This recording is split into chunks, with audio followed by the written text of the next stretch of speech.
U.S. intelligence services and putting pressure on the incoming acting director of national intelligence, Bill Pulte. I wouldn't mind. I've heard that's way too high for way too long. Yeah, I wouldn't mind. If he cut, I wouldn't mind that. Markets ended the week down on concerns interest rates could go up again. That's despite a jobs report which found the economy added more than 170,000 positions last month. Justin Wolfers is with the University of Michigan Economics Department and says unemployment remains steady as well. We're currently in what people are calling a low hire, low fire labor market. No one's losing their job. That's good news. But what that means is there's no new job openings for college graduates to go into. And so young folks right now are finding it a little harder than most. And lawyers for President Trump making the argument before an appeals court today that the construction of the White House ballroom does not need approval from Congress. This is ABC News. Cars for Kids is allowed to continue airing its ads in California. A few weeks ago, a judge there ruled the ad had to stop airing because most of the money did not go to needy children. Instead, it's generally used to finance teen trips to Israel. An appellate court now has ruled that the ads can keep playing in the state, at least for now. ABC's Alex Stone has more. Cars for Kids, they have said through all of this, they're going to fight it, that the money does go to help children that are in need. Cars for Kids saying that they applaud today's court ruling, allowing the ads to continue airing in California. Goes on to say Cars for Kids programs benefit a wide array of children and teenagers. The uninterrupted airing of the ads will enable the charity to continue funding its programs for children and families. Police in Los Angeles are investigating the murder of longtime character actor James Handy, who was reportedly stabbed by his girlfriend's son outside their home on Wednesday. And Anthony Head has died, the British actor from Buffy the Vampire Slayer. He was 72. I'm Mike Dubusky, ABC News. Coming up, a big policy shift on World Cup surveillance cameras. That's after Lori at the real-time traffic desk. Traffic is brought to you by D.R. Horton. Northbound 405 in Renton, you're going to see a slight slowdown, about an 11-minute delay into Bellevue. Southbound 405 slows through Bellevue in both directions of 405, pretty heavy from 522 to 527. Both directions of I-5 are really slow through Seattle, and southbound starts slowing about Northgate. Bellevue to Everett. Northbound 405, a 3-minute delay. Southbound 5, Linwood to Seattle is only going to take you 30 minutes. We're seeing a northbound 5 slow down past Joint Base Lewis McChord. And 167 heavy in both directions through Algona, and then southbound continues on into Puyallup. Looking for the best deal on a new home? Discover the D.R. Horton Home of the Week. Visit drhorton.com and schedule a tour today. D.R. Horton, America's builder and equal housing opportunity builder. I'm Lori, KIRO Real-Time Traffic. KIRO Newsradio 97.3 FM, Northwest News. Now, the latest from KIRO News Radio and mynorthwest.com. Good afternoon. I'm Aaron Granillo. In a shift from her earlier stance, Seattle Mayor Katie Wilson will allow stadium district cameras to be switched on during the FIFA World Cup. Wilson had previously refused to activate them, citing privacy concerns, telling the Seattle City Club just this week. We're kind of balancing competing priorities here, right? Concerns around data security and potential abuse of data versus the utility of the cameras in solving crime. She now says general but credible threats identified by police and the FBI changed her mind. Seattle's first World Cup match is June 15th. Seattle police say they have taken a teen's killer into custody. That suspect is just 13 years old. This was first reported as an accidental shooting on May 29th. Police then found a 17-year-old boy shot in the head at an apartment. He died 2 days later. The younger boy is being held on investigation of manslaughter. Plans for a new data center in downtown Seattle now fueling a debate over the possible environmental impacts. KIRO News Radio's Corwin Hake has more. As the Seattle City Council mulls over the pros and cons of AI and the data centers that drive it, this public commenter, Jeff Sloan, offers a positive take. It could allow us to advance our climate commitment in some pretty significant ways. The city's own top natural gas user is a steam plant heating Seattle Center. Did you know that data centers can make steam too? Sloan's take is a minority view. The council has heard from many others who say data centers consume too much power and require endless amounts of scarce clean water. The city council could pass a one-year moratorium on new data centers June 16th. Corwin Hake, KIRO News Radio. Big I-5 shutdown kicks off in Seattle over the Ship Canal Bridge tonight. KIRO 7 TV's Brooke Griffin has details. Starts at 11:59 tonight, goes through 5 a.m. Monday morning. That includes the I-5 north on-ramps from westbound 90 and 520 bridges as well. The express lanes will be running northbound to allow people to bypass that closure. This weekend's project is so that crews can safely reopen all lanes of I-5 for the first time in 6 months. The construction is temporarily pausing from June 8th to July 10th to ease traffic during the World Cup matches. Project leaders say that this work needed to happen so that they can prevent bigger issues in the future. And to your forecast now, June gloom has officially arrived. We will see scattered showers this afternoon, increasing as the night goes on. Tomorrow, widespread showers with some thunderstorms as well. Drier but cloudy on Sunday. Right now, looking at 57 degrees in downtown Seattle. I'm Aaron Granillo, KIRO News Radio. Your best source for local news, serving Western Washington and the world with the KIRO News Radio app. Always streaming live on your smart speakers. You're listening to KIRO News Radio, Northwest News.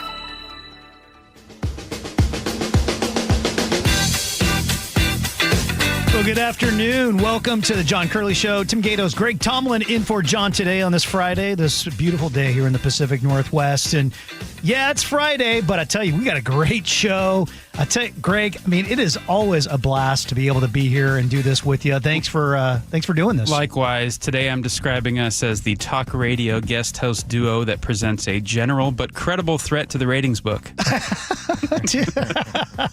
That is a... Man, I think two people got that, but we're about to tell them. Exactly. We're about to tell them why you're diving into this. But thank you, Andrew. We've got a lot to go over, a lot to get into. Got some great guests, but right out of the gate here, I think we all predicted this. Mayor Katie Wilson says, turn the cameras on. Yeah. Turn them on. I think that was inevitable. It seemed like a no-brainer to me. And so when we got the word in the newsroom, there was an audible gasp, Tim, and you ran over and said, what's going on? What's going on? The CCTV is on. Yeah. Greenlit. Yeah. I mean, has there ever been more conversation around CCTV cameras in the history of them? I keep on getting CCTV mixed up with the Canadian comedy SCTV. troupe. SCTV. Yeah, So Eugene Levy. Yeah, but I mean, this is interesting that it's this is a big conversation, right? Oh, a lot yeah. of people are interested in this, and we're talking about privacy rights and all these things that are bound in this. And I understand the questions. I mean, this is something that when you talk about, our First Amendment rights and a lot of our rights as a Constitution, what we have. I mean, this is a big question. What do you think about this? Oh, I've long held that this discussion is something that is ongoing forever in the United States of America. It's been going on for 250 years. Hopefully it'll go on another 250 years. But this notion of how do you balance security, privacy, and freedom. And it kind of tilts one way to the other. That's and right. you try to find that balance, but it's not ever one or the other. Right, because you go back to 9/11, right? And some of the carte blanche considerations that we gave to the government back then with Homeland Security and the ways that some of our Constitution was trampled through that time, right? Would you say infringed upon? Infringed upon would be a right way to say it. It's interesting, Katie Wilson, you joke about the general to credible, but let's dive in on this because this is pretty fascinating. She says, earlier this week, I received an updated briefing from SPD and FBI on the current global and local threat environment. The breadth and depth of intelligence gathering that informed the briefing identified general but credible threats to safety and security during the games. So she's kind of using this as a way of saying, hey, you know what? It was kind of her way out of a jam, right? But now the question is, as she goes from there's general to credible, well, what are they now, right? What are these credible threats? I want to know. Yeah, I don't even know if it matters as much as the main takeaway here is that the cameras are being turned on. And like I said, I think this is always going to be inevitable. We're 10 days away from Belgium and Egypt kicking off here. But you're not worried about what the credible threat is? Well, it's a massive international event. I think something like that. I don't know what constitutes a general but credible threat. It could be anything, basically. Is it a phone call? Is it a letter? Is it an email? I have no idea. What do you think, Joe? I don't think there is any specific threat. I think this is political pressure, exactly, and just common sense. And so, nobody's going to deliver you a note that lays out their plans. You just have this is a smart thing to do. And I'm a big proponent of cameras in highly trafficked public spaces, whether it be downtown, the stadium district or whatever, even on Aurora, high crime areas and things like that. But you got to balance that with, you don't want to tip the scales too far. And the movie scene that always comes into my head is in The Dark Knight, which I just watched with my 12-year-old the other night. And Bruce Wayne basically has like a layout of every single person's cell phone. Right. And that Morgan Freeman line of like, this is too much power for one man. Okay, that's the extreme. And so, well, I mean, you know how it works. You give an inch, right? Take a yard, right? That's how things work, right? So we'll see how that plays out. I mean, very fascinating. Greg, I wanted to talk about this a little bit. What are your thoughts? Seattle's been in the news quite a bit.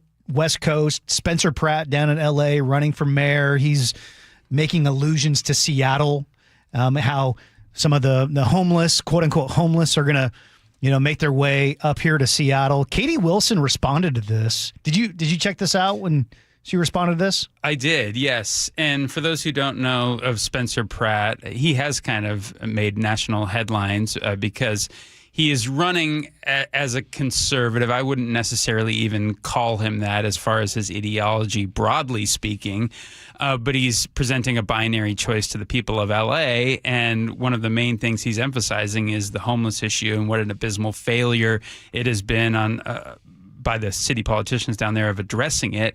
And he's calling out, and he's making some comparisons to Seattle, understandably so, and basically saying they're going to ship some of the homeless population up here if he wins in November. Yeah, do you have the clip, actually?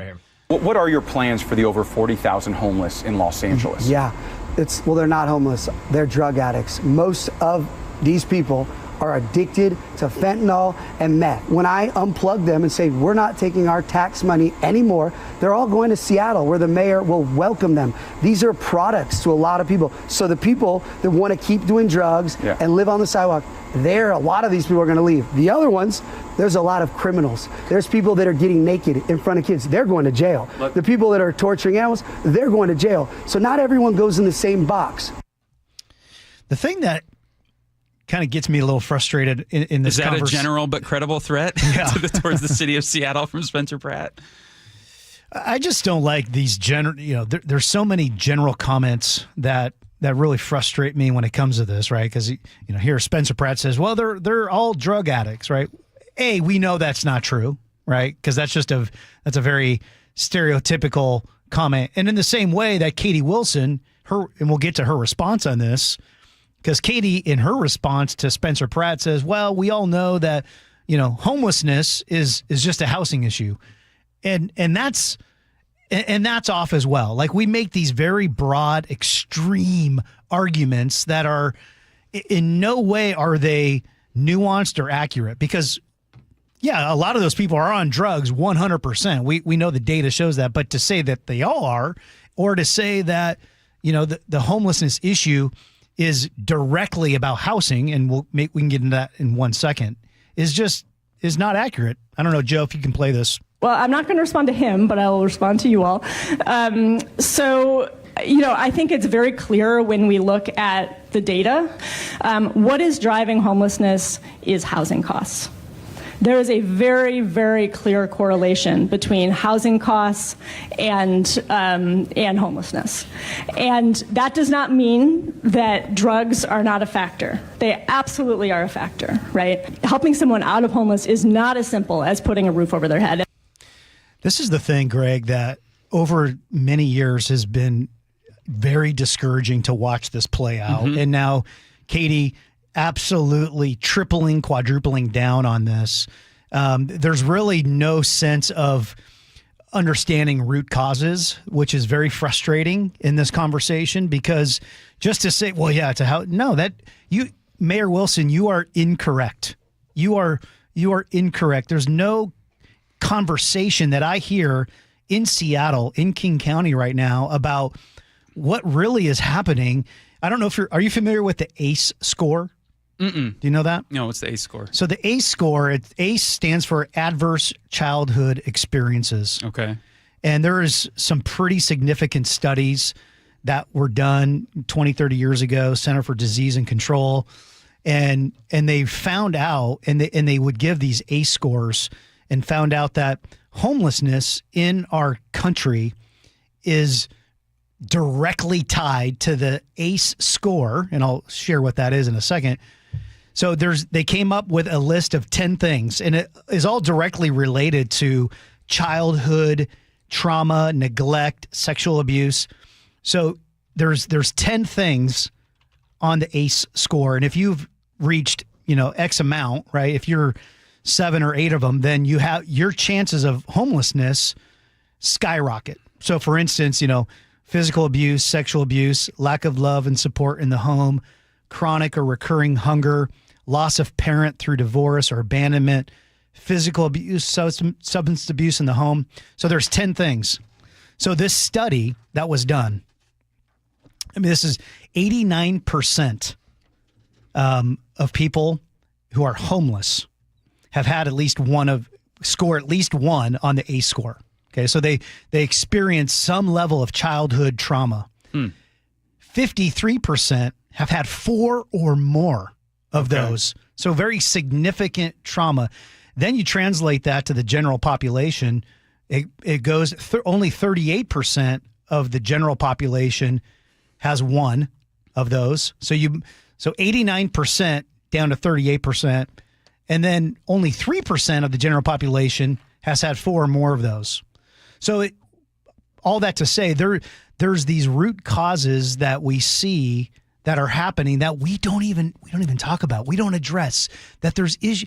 I mean, our friends who are out on the street have experienced significant loss of community, right? Loss of church community, loss of a religious community, loss of family. They've experienced childhood trauma, and yet all our politicians can say and do is like, well, they just need housing. It's like this is a significant issue that's not talked about. Well, it's difficult because some of the issues you cite there as root causes come down to things like family structure, how well a family is doing, what kind of values are in the home, and things like that. From a governmental standpoint, that's more difficult to address than let's just build a bunch of shelters and barrack-style housing. So I think you're right to say that there's an oversimplification of this issue as well.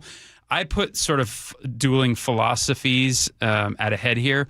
One is progressives time and again often emphasize that economic factors are the main drivers of homelessness in this region. You heard Katie Wilson in that soundbite we played just there emphasize that notion.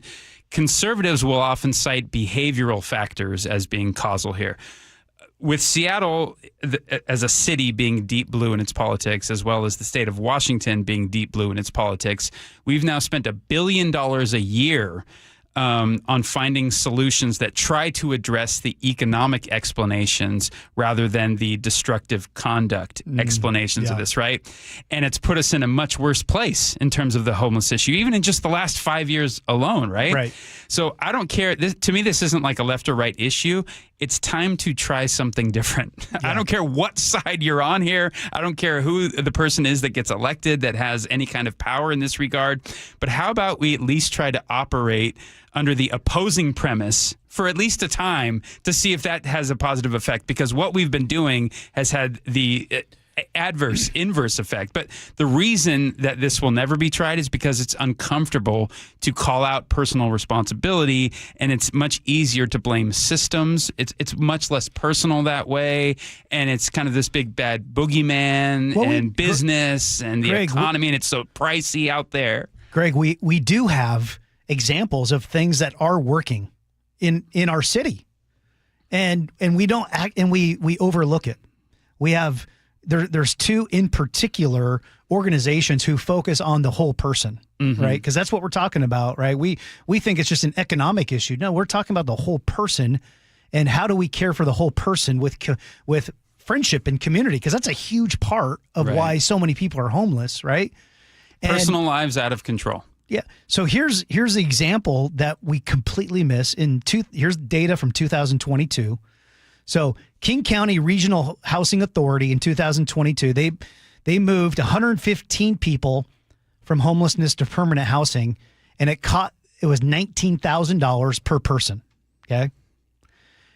Seattle's Union Gospel Mission, they moved 279 people from homelessness to permanent housing. It cost $6,000 person, so 19 to 6.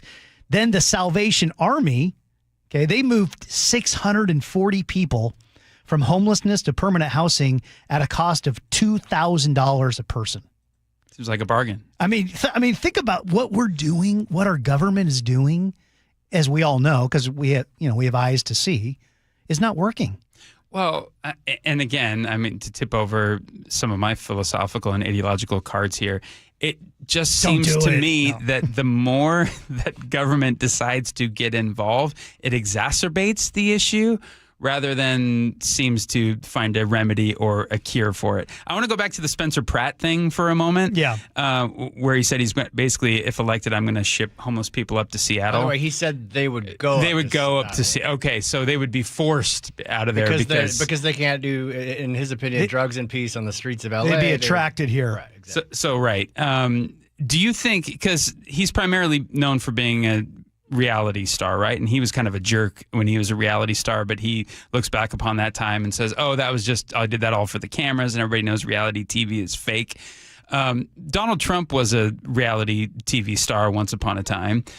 Do you think this phenomenon of reality TV stars making their way pretty deeply in politics is a fad or something that is here to stay? I think they're actually uniquely positioned in this time and place in 2026 to make a bit of a splash, politically speaking, nationwide, because I think their experience with reality TV and social media and garnering eyeballs and doing things that are tactical, not necessarily practical, make them kind of politically viable to the masses. Do you think I'm right to call that out, or do you think this is just another one-off, as Trump is a one-off on the scene in terms of his rise to political power? Yeah, good question. I really don't know. I'm not into reality TV, no, so well, I don't. Me neither. You know, I'm not. I've never been like, following it, or right. It's Survivor Night or whatever it is. I haven't really watched it, but I would say, it's probably what he's putting out is digestible to the masses, right? So I mean, there's something about kind of the mainstream U.S. can digest certain things that he's putting out there. Well, I think part of the appeal is, and some people see it as an individual speaking plainly and explicitly about what the issue is.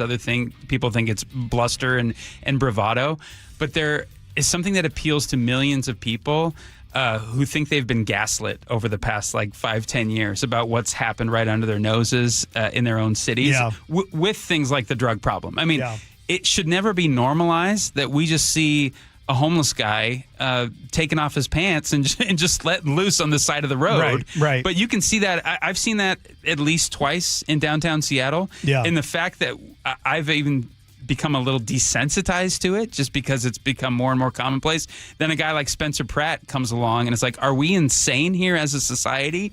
That's all you have to do is pose the question and you're in second place. That's funny you say that about being gaslit. Marco Lias, one of our state senators, I actually messaged him after a video he did on Aurora Avenue yesterday. And he's like, we need to invest money because we don't have sidewalks, and that's the issue with Aurora. And I was like, dude, I just said it nicely. Don't gaslighting us? Is that the issue on Aurora right now? Is Definitely that we sidewalks. don't have better sidewalks and we need more tax money to make the crosswalks better? Greg Tomlin and Tim Gatos in on the John Curley Show. Lots more coming up on a busy Friday. But first, let's check in with Lori at the real-time traffic desk. Southbound I-5, just past State Route 18. Look out for a collision. It's in the right lane. 167 northbound, that off-ramp to 84th, a collision partly blocking the ramp. Westbound 90, the on-ramp from Island Crest Way, a collision in the left lane. And northbound 405 in Renton, that slowdown around the S-curves, a 14-minute slowdown. Southbound I-5 into Seattle slows from Northgate, costing you about 6 minutes. Bellevue to Everett, 405 northbound, a 3-minute delay. And we are seeing a pretty heavy drive past 522 on US 2 in Monroe. I'm Lori, KIRO Real-Time Traffic. KIRO News Radio, winner of 7 regional Edward R. Murrow Awards, including overall excellence and investigative reporting. Just 29 hours later, Joshua Headley sent an unsolicited email to me writing, "I understand there may be a news story coming out." Thank you who listen, stream, and watch every day. The driving force that pushes us to be the Northwest trusted news source. KIRO News Radio, 97.3 FM. You know how some parts of the house don't work? Let me explain. There's that closet that you've got that when you open it up, everything falls out. Or you try to find something, you can't because it's not working. There's too much stuff in there. And how about the garage? I know some people that can't park their car in the garage because there's everything else parked in the garage. You see what I'm saying? There might be some other parts of the house where it's just packed and there's no place to store anything. So maybe you've even gone to renting one of those storage units. Well, that adds up every single month. You can't even remember what's in there. So a better investment to get parts of those house working would be Closets by Design. The consultant comes to your house. They look at the problem. They know that each one of these problems that need to be solved have to be customized. But you don't get a big customized price. You're going to get 40% off plus an additional 15% off in 18 months, 0% financing on approved credit when paid in full. I really became a believer in Closets by Design when they came out to the barn in Cle Elum. You should see the work that they did. My goodness. 1-800-BY-DESIGN. That's 1-800-BY-DESIGN. That's closetsbydesign.com. Hey, it's Jason Rantz. If your air conditioner is barely hanging on, CM Heating has one of the best offers I've heard this summer. Right now, you can get any size high-efficiency AC system for just $179.99 a month with zero upfront cost. And here's the game changer. CM Heating's Comfort as a Service program includes lifetime repairs, annual maintenance, and even filters at no additional charge ever. Go to cmheating.com and schedule your free estimate online today. License number CMHEAHL 751LW. The sun is shining. It's a beautiful day for baseball. At T-Mobile Park, you've always got the best seat in the house. Case in point, your ticket might be for the view level, but it's more like Skyline City. Up here, it's hard to say what'll take your breath away first. The gorgeous Seattle sunsets or the spectacular views of every incredible play.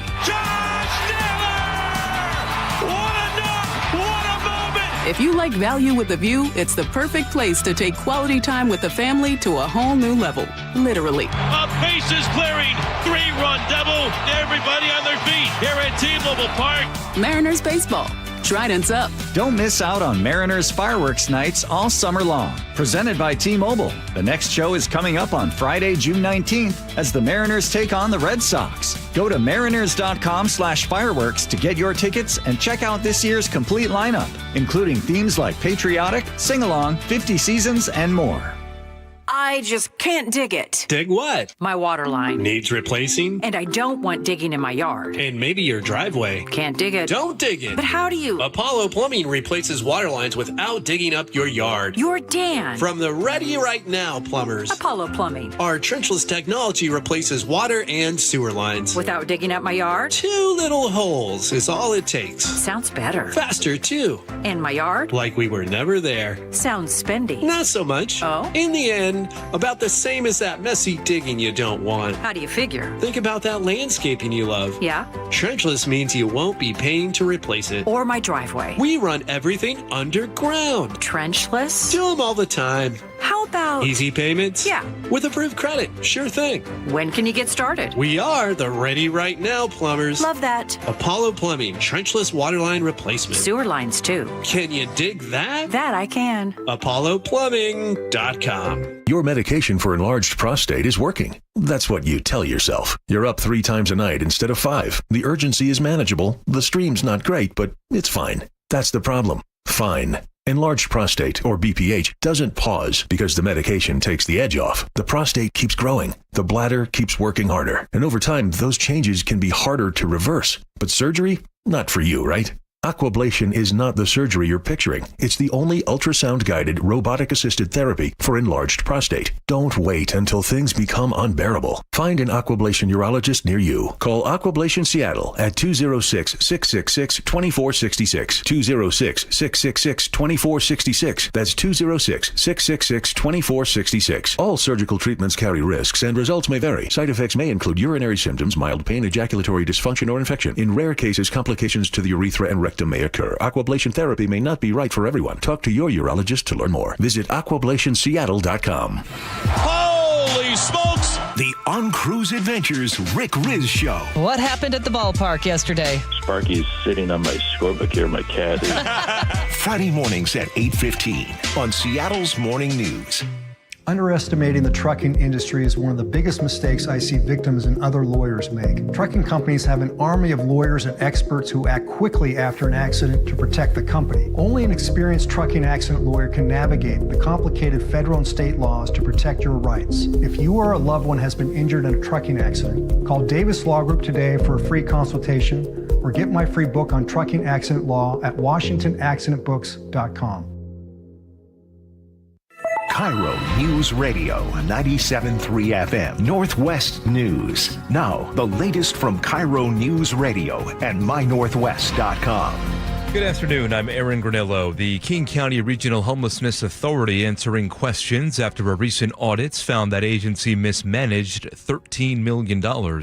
KIRO News Radio's Corwin Hake reports leaders say fraud is not the reason why. We have 100% clean records on every penny we've spent. Addressing a Seattle City Council committee, William Towie with the KCHRA presents a corrective action plan for the agency's survival. And Michael Pickett with the nonprofit Fair Start tells the committee it can be saved. They've got areas they need to improve. What I would urge all of you to do is to help them, advocate for them, and hold them accountable. Late this summer, the Seattle Mayor's Office may recommend the 5-year-old agency be dismantled.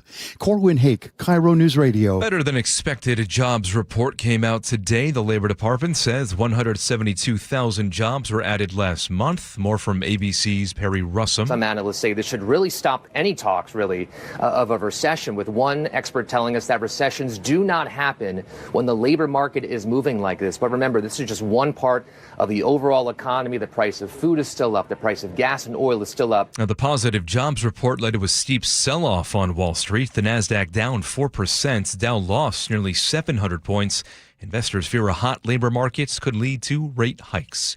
Members of Iran's World Cup soccer team have now been cleared to enter the United States. The squad received U.S. visas, allowing them to cross their training base in Tijuana, Mexico. Iran plays 2 matches in California before facing Egypt here in Seattle on June 26th. January has arrived as thunderstorms take aim at the Puget Sound region today and tomorrow.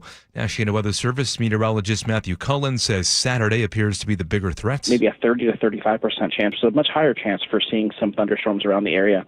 And it's actually going to be Snohomish County southward tomorrow, so kind of through Seattle down through the South Sound. Lightning, gusty winds, downpours are all on the table.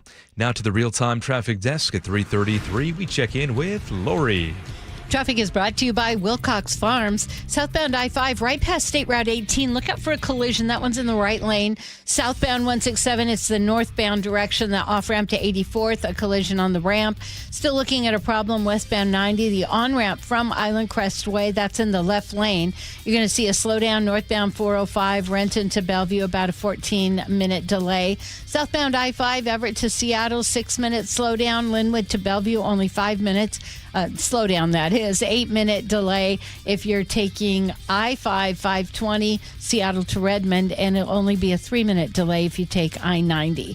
For convenient, healthy snack on the go, look for ready-to-eat Wilcox hard-boiled eggs. Find Wilcox at Costco, Metro Market, Safeway, and other local grocers. I'm Lori, KIRO, real-time traffic.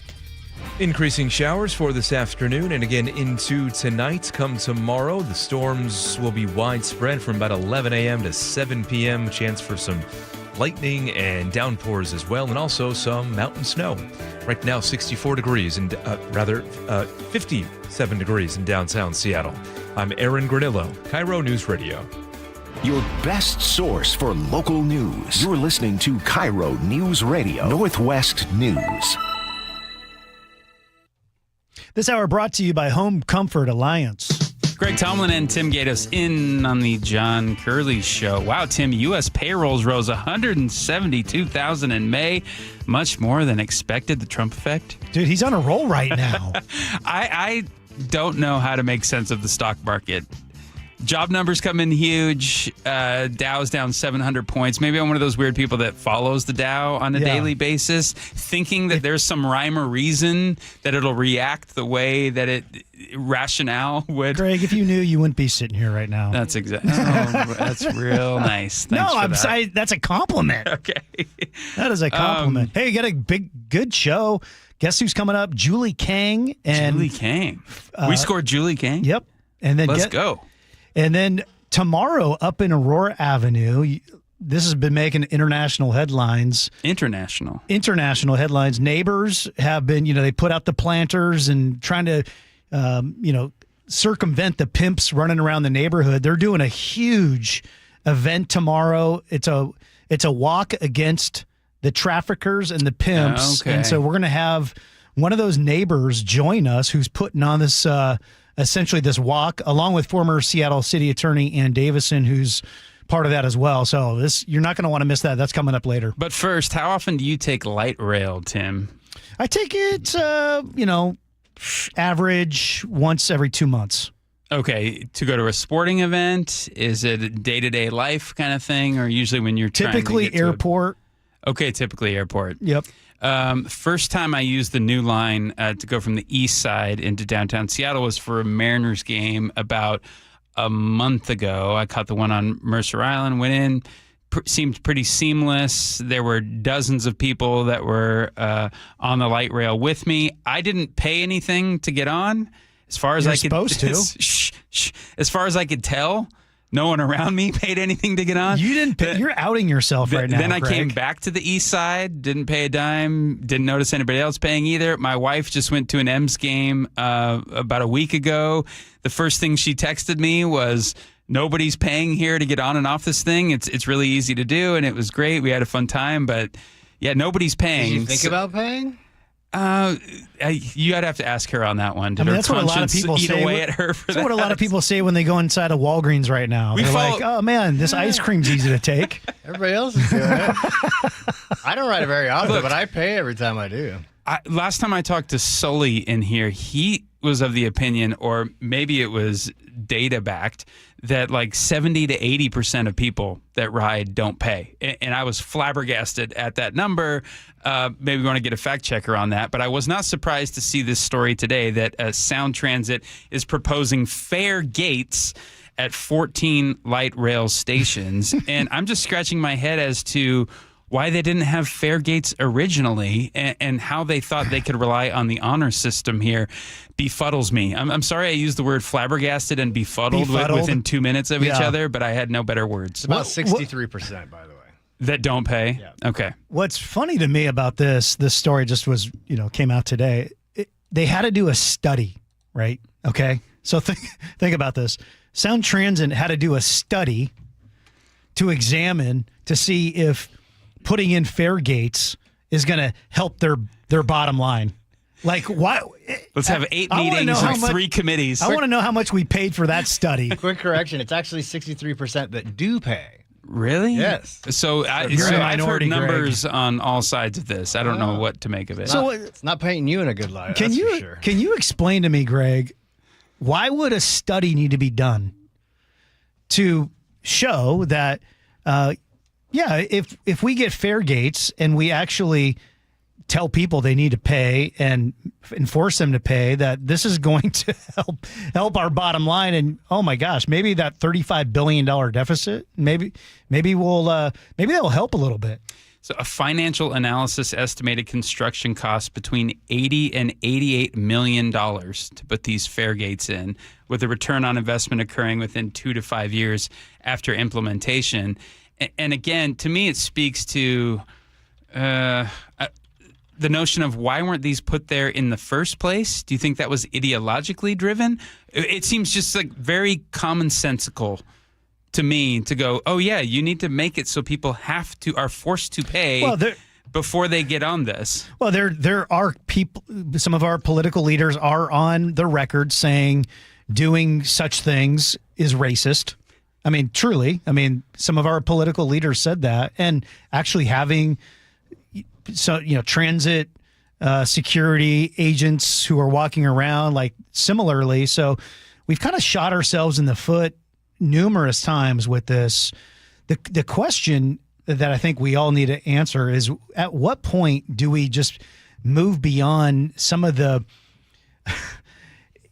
just insane views we have around this when it comes to, I mean, you could take the same thing that we don't enforce fares on Sound Transit. You could take the same sort of mindset and outlook to a lot of other things that we do when it comes to, well, we're actually not going to enforce the laws. We're not going to arrest criminals. We're not going to prosecute criminals. All these different things are actually all related to each other in how we look at things and how we're really unwilling to have people have accountability or, enforce the law. I think part of this boils down to human nature, and when your beliefs run contrary to the evidence in front of your own eyes. You know what I mean? I think there's something so deep in human beings where if you adopt a certain set of values or a certain type of ideology about the way you think the world works, even when you're presented evidence to the contrary that doesn't bear that out, you still intrinsically want to stick to the belief somehow. I don't know if that's a pride issue or an ego issue or something where, at a very human level, we can't admit that we're wrong, and then it would make us look foolish to entertain the notion that our presupposition or our inferences could be wrong at the end of the day. I think that goes for left and right. We just happen to live in a left city. I think it's deeper and more than that. And by the way, I'd love to know what folks that are what y'all think about this. 888-973-5476. 888-973-5476.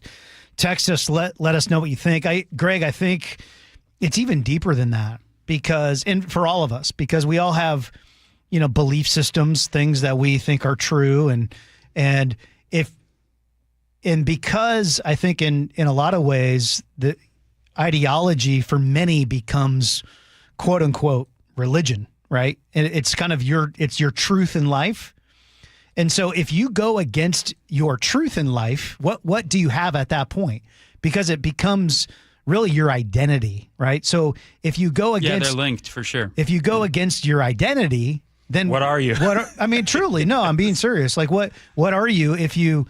hey, I've believed this for so long, and now even if the data shows I'm wrong, I can't say that, because if I lose this belief, then I lose myself.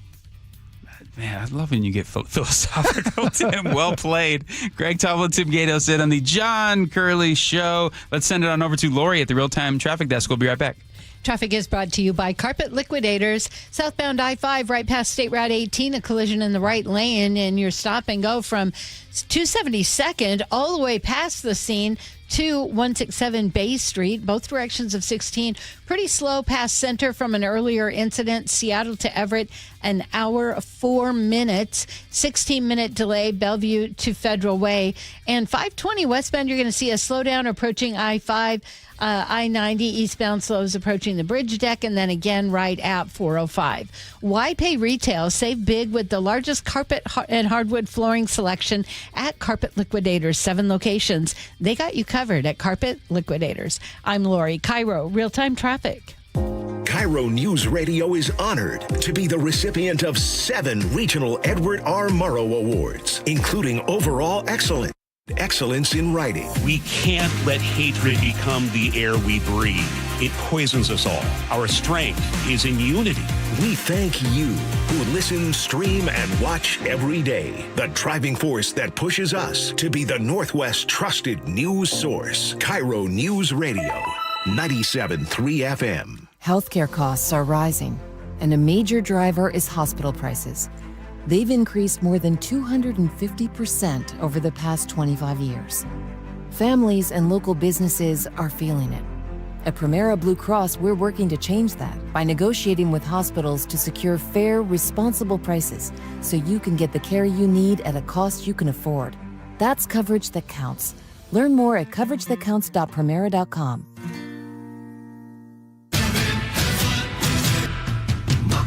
Step inside and let the excitement take you places. This is Muckleshoot Casino Resort, the ultimate spot for action that reaches incredible heights, luxury that knows no bounds, and live entertainment that always thrills. It's all at one incredible destination. So when you look for the best, look nowhere else. Muckleshoot Casino Resort, the biggest and best in the Northwest. Do you get sinus infections, congestion, sinus pressure and pain, sinus headaches? You've gone to the doctor. You visit urgent care over and over again. And it's always the same thing, right? Oh, I know. Let's try antibiotics and some nasal sprays. But they just keep coming back. You may suffer with chronic sinus infections. The good news? Relief is possible. How? A minimally invasive procedure called the Sinusoft procedure, available only at the Modern Nose Clinic. Imagine a procedure so delicate there are no narcotics. Less cutting means less bleeding, so no packing, and no operating room. The Sinusoft procedure is designed for the clinic. If you suffer with chronic sinus infections, facial pain, pressure, and congestion, find out if the Sinusoft procedure, available only at the Modern Nose Clinic, is the solution for you. Call and set an appointment today. 206-388-2770. 206-388-2770. That's 206-388-2770. When Dennis suggested retirement planning to his wife, Linda, she had the same reaction lots of people do. Do we really need it? Then they attended a free seminar with elder law attorney Rajiv Nagayich at LifePoint Law. He asked me, what do you want? And he truly listened. And at the end of it, it was like, we need to do this. There are many people on the radio that speak about many things. And when we got here and actually worked with the team that Rajiv has put together, it turns out that it is not just talk, it is action.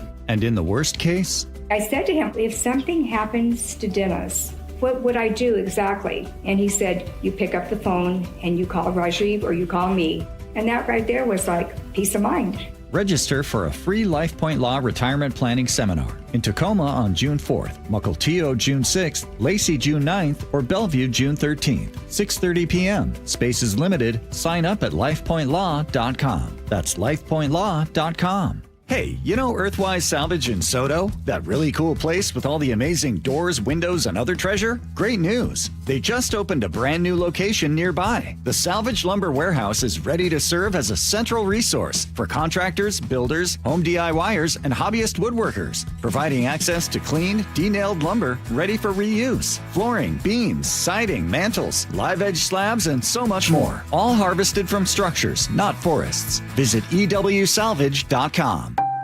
Not all heroes wear capes. Some carry groceries, prepare meals, or simply hold a hand. Caregivers are the everyday heroes who keep our communities strong. Right now, Washington needs more of these heroes. People like you, ready to make a difference in someone's life. Caregiver Careers Washington offers online resources and guidance to help you get trained and start your caregiving career. Become a hero not just to the person you care for, but to their family and their community. Visit caregivercareerswa.com today. Sponsored by DSHS and aired by the WSAB and this station. Are you a homeowner, 62 or older, and realize that your Social Security and other income may not carry you through your retirement years? Have you ever thought about a reverse mortgage? Hey, Brock Hewitt here for my friends at Tila Mortgage, a local company serving Washington residents for 30 years. And if you want to know how a reverse mortgage works or have questions like, are reverse mortgages safe? Will I still own my home? Or do I really have the option of not making monthly mortgage payments? Call Tila for a no-pressure conversation. They'll answer your questions with personalized recommendations and loan options that can safely help you improve your monthly cash flow, increase your available income, pay off debt, or make home improvements. Call Tila today. Tila, spelled T-I-L-A, is a name you could trust for truthful, honest, and ethical advice for all your mortgage needs. Call 206-766-8888. That's 206-766-8888 or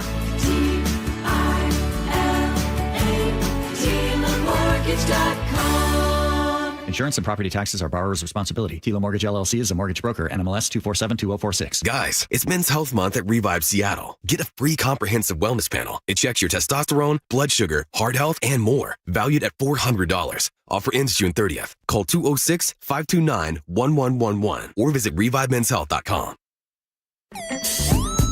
Greg Tomlin and Tim Gatosin on the John Curley Show. Tim, when I was a wee lad, my dad was really into the band The Who, still is really into the band The Who, Pete Townsend, Roger Daltrey. And we had on DVD a documentary about The Who that featured a bunch of previously unseen footage. What's a DVD? Yeah, what is that? No. It's hard media. It's spun round and round. There was one scene from this concert footage in this documentary where the band is playing, and Keith Moon, the drummer, one of the best, rock drummers of all time, is so high on drugs he passes out during the middle of the show. Basically keels over like mid-song. And stagehands aren't even worried for a second. They're just like, yeah, he's passed out. It's Keith Moon. That's what he does. And they carry him off the stage. But in a 4-piece band, that's such an integral part of what The Who is doing. It's part of their essence. And Pete Townsend gets on the microphone and goes, "Can anybody play the drums?" And they pick out a guy from the audience. He comes up and he finishes the show with The Who. And I saw this as an 11 and 12-year-old thinking, this must happen all the time at these rock shows. And it became this little dream of mine that one day I was an aspiring guitar player, that someday I'd be at some concert. Even into adulthood, I still have this fantasy of someone being like, I hurt my hand. Does anybody know how to play guitar? And then I'm up there at Climate Pledge with The Cure, rocking out to Friday I'm in Love. Would that be what would be the band that you would feel most comfortable because their stuff? The Beatles. The Beatles? Yeah. Well, obviously. So Paul McCartney comes to town to Climate Pledge. His guitar player has explosive diarrhea, and I'm there in row 10, and I'm I'm healthy, so I'm tanned, rested, and ready. You could do what, 75 songs? How many songs? I could easily do 3 hours of Beatles material. Seriously? Wow. Blackbird, let's go. Give me the guitar. That's impressive. Joe, get the guitar. No. Okay. But lo and behold, 30 years pass, and I don't hear any stories like what happened with Keith Moon until today. This is it. Yeah. So there's a concert in Australia, and it's a La La Land concert where the music from the hit movie La La Land is being performed, and trouble starts at the intermission. The intermission is taking a really long time, and then I believe it's the conductor comes out and basically announces to the crowd, "Hey, is anybody an amazing sight reader in the audience?" And some guy raises his hand, I take it. They invite him up on stage, and it turns out the keyboardist fell ill. Oh, yeah. And I first thought, well, the show can still go on without a keyboardist. It's a big orchestra. Not with La La Land. But with La La Land. No way, man. The piano is integral to the music arrangements, as you can hear in this hit song, City of Stars. City of Stars. Oh, wow. That's a little pitchy, dog. That's a little pitchy. So this hero gets up. He's gone completely viral. And without one practice under his belt, joins in the orchestra and just crushes it at the keyboard. And he's a hero for all time, forever in our hearts. The conductor brings him up after the show. He does his own little bow. And by the way, he didn't even volunteer. The girl he was with said, "Oh, him, he can do it. He's like, no. And this guy's name is Sterling NASA, and he's only 21 years old. So it didn't happen to me, but it happened. My dream happened to Sterling. Yeah. So I just want to say congratulations. Cool. I love the story. Probably one of my favorites of the day. Can you? Are you a La La Land? Can you play? Are you a keyboardist? I took 3-4 years of piano lessons growing up, and so I can sight read very slowly. But guitar, tell me to play anything in guitar, I can do it tomorrow. Yeah. Okay, what about you? Do you have an adjacent fantasy that might not involve music, but something else? Well, I was a trumpet player. Curly goes down, and here you are. You're asked to guest host on the show. Funny, true story. This is not like this, but close. I played trumpet in junior high in 5th, 6th, 7th, 8th grade. And to get the girls. Yep. I begged my mom to quit. I was like, I don't want to play trumpet anymore. I just want to focus on sports. So, and then I'm in graduate school, and 98. So this is maybe 12 or 14 years after I'd ever picked up a trumpet. And I was in graduate school in Los Angeles. This is late 90s. And some younger friends of mine were in a ska band. And if you familiar with, ska was like at the height of its popularity. Its powers, yep.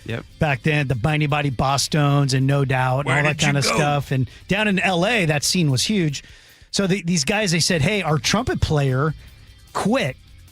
And they didn't know I played trumpet. And I said, hey, I played trumpet 14 years ago. They're like, dude, we need you because we got a show coming up. I was like, dude, there's no way. And they're like, no, we're desperate. This is your moment. And literally, they had a trumpet, and I went and practiced for a couple days, and I played at this ska show. And I actually stayed with the band for like maybe 6 months. No kidding. And played these ska shows with, you ever heard of the Israelites? You ever heard of that? I have now. Have you heard of the Israelites? Dude, so we toured with the Israelites in Southern California. Oh, that's awesome. And I was terrible, though, dude. I made so many mistakes during like a show, and I was like, oh my gosh. Abraham on saxophone, Moses on lead vocals. The Dude, you knew the Israelites? That's awesome, dude. All right, we got to throw it to a break. Greg Tallman and Tim Gatos in on the John Curley Show. Let's check in with Laura at the real-time traffic desk. Southbound I-5 right past 18, you've got a collision in the right lane, stop-and-go traffic from 272nd. And actually, even once you get through the scene, you're slow all the way to Bay Street. Federal Way to Tacoma now, add 21 minutes to your drive. 405 northbound, the on-ramp from 195th, a collision on the ramp backing you up from 522. I'm Lori, KIRO, real-time traffic. This is a special notice to all U.S. taxpayers with back taxes owed to the IRS. If you owe $10,000 or more in back taxes, you may now be eligible for relief through current IRS initiatives for struggling taxpayers. In some cases, taxpayers may qualify to reduce as much as 99% of what they owe. You may already be experiencing wage garnishment, liens, levies, or audits and be unaware of this important information. Call Guardian Tax now to see what relief you may be eligible for at 800-404-7986. By taking action today, you may be able to stop all collections and resolve your tax problem before your tax problem gets worse. Tax experts are standing by to review your case and fight to slash your debt dramatically. Don't let your tax problem get worse and miss this time-sensitive opportunity. Check your eligibility with Guardian Tax now. Call 800-404-7986. 800-404-7986. That's 800-404-7986. Nick, you know what's a great thing about going to Longevity Medical Clinic as a couple? Oh, I absolutely do. When they tell you to do something, you actually do it. Right. And the same thing with you. When they tell you to do it, because for some reason, when I tell you to do it, you're like, whoa. I just walk away and roll my eyes. Exactly. But the great thing about Longevity Medical Clinic, the doctors there know, because we do the blood draw and they look and they can see, they know, they hold us accountable. Yeah, when I'm under pressure and I know I'm coming in, I know I have to work the program. Right. Plus, we also want to hold each other accountable for how we take care of ourselves because, we want to have a long, healthy, happy life. I know. I want every day to torture you as long as I possibly can. Well, I look forward to it. Here's the great thing about Longevity Medical Clinic. They're working with you. They're holding you accountable because they want you to have a long, healthy, happy life. I was a patient at Longevity long before I started doing these commercials. So get your free health analysis. Go to lmclinic.com. That's lmclinic.com. If you want unlimited talk, text, and data on a super fast network, Big Wireless will sell it to you right now for as little as $70 a month. Or you can buy it from Pure Talk for half of that. I'm talking about unlimited talk, text, and data for just $34.99 a month. But wait, there's more. When you switch to Pure Talk, you'll be switching to an American wireless company that's committed to keeping 100% of its customer service in this country. I appreciate that. In fact, that's why I switched. I also appreciate the way they support our vets and our skilled workforce. Dial pound 250, say micro, and get unlimited talk, text, and unlimited data for just $34.99 a month. That's pound 250 micro. Stop paying twice what you need to pay for the service you want and switch to an American wireless company that actually stands for something. Pure Talk. Have something to say? We'd love to hear it. Text KIRO News Radio at 888-973-KIRO. That's 888-973-5476. Powered by Muckleshoot Casino Resort. Amazon Business. Discover smart business buying, where unmatched selection meets AI-driven tools to simplify complex processes so you can focus on what matters most. Learn more at amazonbusiness.com. Why'd I go to the doctor? Working on the farm, my heart kept skipping a beat. I didn't think much of it. But my daughters made me get checked out. Turns out I have atrial fibrillation, which increases the risk of stroke about 5 times. Symptoms like irregular heartbeat, heart racing, chest pain, shortness of breath, fatigue, or lightheadedness can come and go. But if it's AFib, the risk of stroke remains. If you have symptoms, contact a doctor. I'm so glad I did. Visit notimetowait.com. Sponsored by Bristol-Myers Squibb and Pfizer. This is the story of the one who keeps multiple buildings running smoothly day after day. Plumbing that flows, HVAC that hums, cleaning supplies that keep surfaces sparkling. That's why she counts on Grainger. With easy reordering online and 24/7 support, Grainger helps her keep the products she needs on hand. So shelves stay stocked and buildings stay ready. Call 1-800-GRAINGER, click Grainger.com, or just stop by. Grainger, for the ones who get it done. Your best source for local news. KIRO News Radio. KIRO FM and HD1. Tacoma, Seattle. Northwest News. ABC News, I'm Mike Dubusky. Oral arguments today in a case over whether President Trump has the authority to build a new ballroom at the White House. Construction was halted by a lower court after a lawsuit brought by historical preservationists. Now the president's team is pushing for that decision to be thrown out. ABC's Stephen Portnoy has more from Washington. The government argues that the ballroom is necessary for national security, pointing to the drone port that the president says will be on the roof of the new ballroom, the bulletproof glass and the blast-proof columns. The appeals court panel that heard this today is comprised of appointees of Presidents Obama, Biden, and Trump. And it was really difficult to get a sense just listening to the questions for 2 hours over where this is going to land. But you can imagine that the losing side is probably going to take it to the Supreme Court. And police have charged 44-year-old Michael Gledhill with murder in connection with the death of character actor James Handy. Gledhill, the son of Handy's girlfriend, is being held for psychiatric evaluation. This is ABC News. There's a new challenge to a Georgia election law. The law makes local races in 5 metro Atlanta counties nonpartisan, and DeKalb County District Attorney Sherry Boston says that violates the Constitution because it doesn't apply to every Georgia county. If the legislature chooses to make these races nonpartisan, it should be everyone and not just Democratic DAs that represent the city of Atlanta. If the measure is not thrown out by the courts, it will take effect in 2028. Jonathan O'Brien, ABC News, Atlanta. Measles cases in the U.S. have topped 2,000 for the second year in a row, according to new data from the Centers for Disease Control. Infections are now being reported across 38 states and the District of Columbia. Lego, the company, has announced its largest set ever, a 12,000-piece model of the Sagrada Familia Cathedral in Barcelona, Spain. I'm Mike Dubusky, ABC News. Looks like World Cup surveillance cameras are going live after all. The story after Lori at the real-time traffic desk. Southbound I-5 right past 18. That collision finally cleared. Your stop and go from 272nd, adding 21 minutes from your drive Federal Way to Tacoma. Traffic is brought to you by Wilcox Farms. Seattle to Everett now, an hour, 4 minutes, a 16-minute delay. Bellevue to Federal Way. We still have a collision, 195th in Bothell to northbound 405, backing you up from 522, even causing a little bit of a southbound 405 slowdown. Eastbound 90 slows approaching the bridge deck, and again approaching 405, costing you about 5 minutes to your commute. For a convenient, healthy snack on the go, look for a ready-to-eat Wilcox hard-boiled egg. Find Wilcox eggs at Costco, Metro Market, Safeway, and other local grocers. I'm Lori. KIRO, real-time traffic.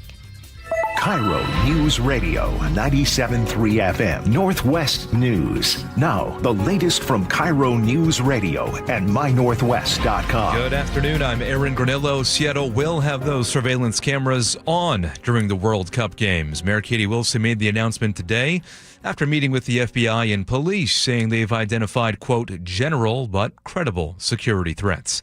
Councilmember Rob Saka had been asking for this. And I'm grateful for the mayor, listening to different perspectives and ultimately, I think, doing the right thing. And it takes courage and leadership to do that. So I applaud the mayor for that. And he's asking that those cameras stay on after the games. A juvenile court judge says it is beyond a tragedy. A 13-year-old boy is suspected in the shooting death of a 17-year-old family member. The boy's father asked for a secure detention, saying the family still loves him. A shooting happened last Friday in South Seattle. In court today, a judge ordered the boy held in juvenile detention. Formal charges are expected early next week. City of Everett has approved a $25,000 settlement over the release of flock safety camera footage. According to the Herald, an Oregon man had requested images and data logs from Everett's license plate readers last year. The city refused to release them, saying they were exempt from the public records law. In February, though, a Snohomish County judge disagreed. However, a new state law signed in March now shields flock footage from disclosure. City of Everett briefly stopped using those cameras until that law went into effect. That's KIRO News Radio's Frank Lindsay reporting. Neighbors in Seattle's Greenwood neighborhood are taking to the streets to shine a light on crime. I'm Jillian Raftery. These neighbors are planning a march along Aurora Avenue Saturday night, where sex traffickers have operated for years and an explosion of gun violence has riddled homes with bullets. Wanting to trust that your kids can go outside and play safely, but also knowing that at night, so far it's just been at night, guns come out. Peter Orr lives nearby and says the problem is so serious the city should close some of the hardest hit residential streets, establish a police mobile precinct, and even call up the National Guard to help protect the neighborhood. And much more coming up on this story next. Here are your forecasts now. We are seeing some increasing showers this afternoon. Come tomorrow, a stormy Saturday on tap. Drying out for Sunday. Right now, 63 degrees in downtown Seattle. I'm Aaron Granillo, KIRO News Radio. Your best source for local news, serving Western Washington and the world with a KIRO News Radio app. Always streaming live on your smart speakers. You're listening to KIRO News Radio, Northwest News.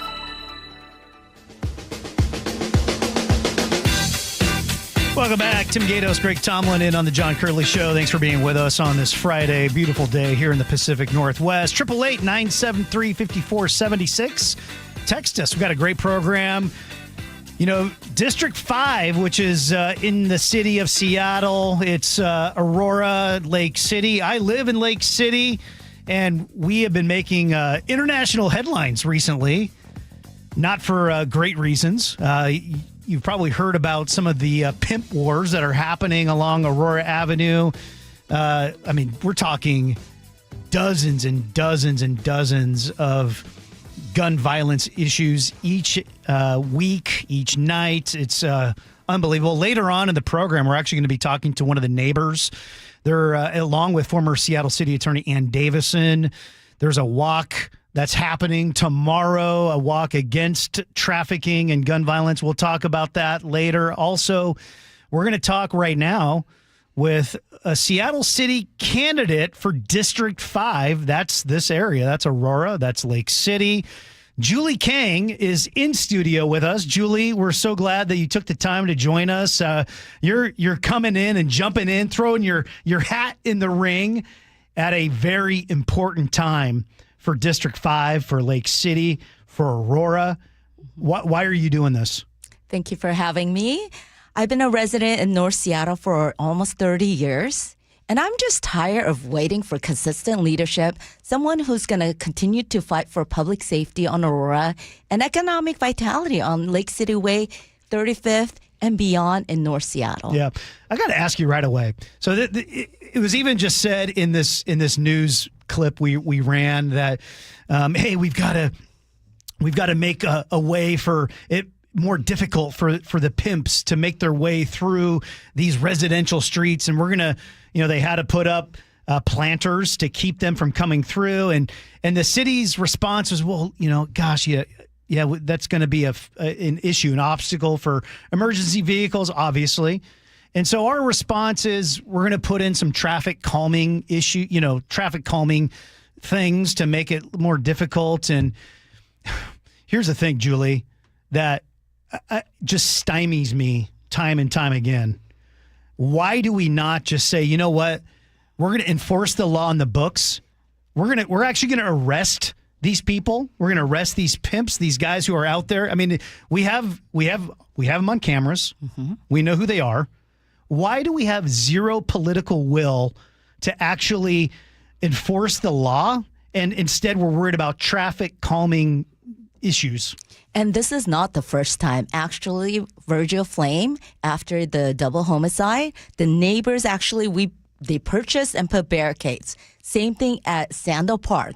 So all of a sudden, we're getting attention. And when I first moved up to Seattle, I actually lived on Aurora until we had our child, couldn't navigate the sidewalks. So we moved to North Seattle. And when you talk about the political will, we actually had Councilmember Moore who questioned that to the council last week, right? So yes, as a teacher, as an educator, and a longtime community leaders, the community and the business leaders are wanting public safety. Yeah. Julie, thanks so much for coming into studio today. So who or what do you pin the failures on right now in Aurora?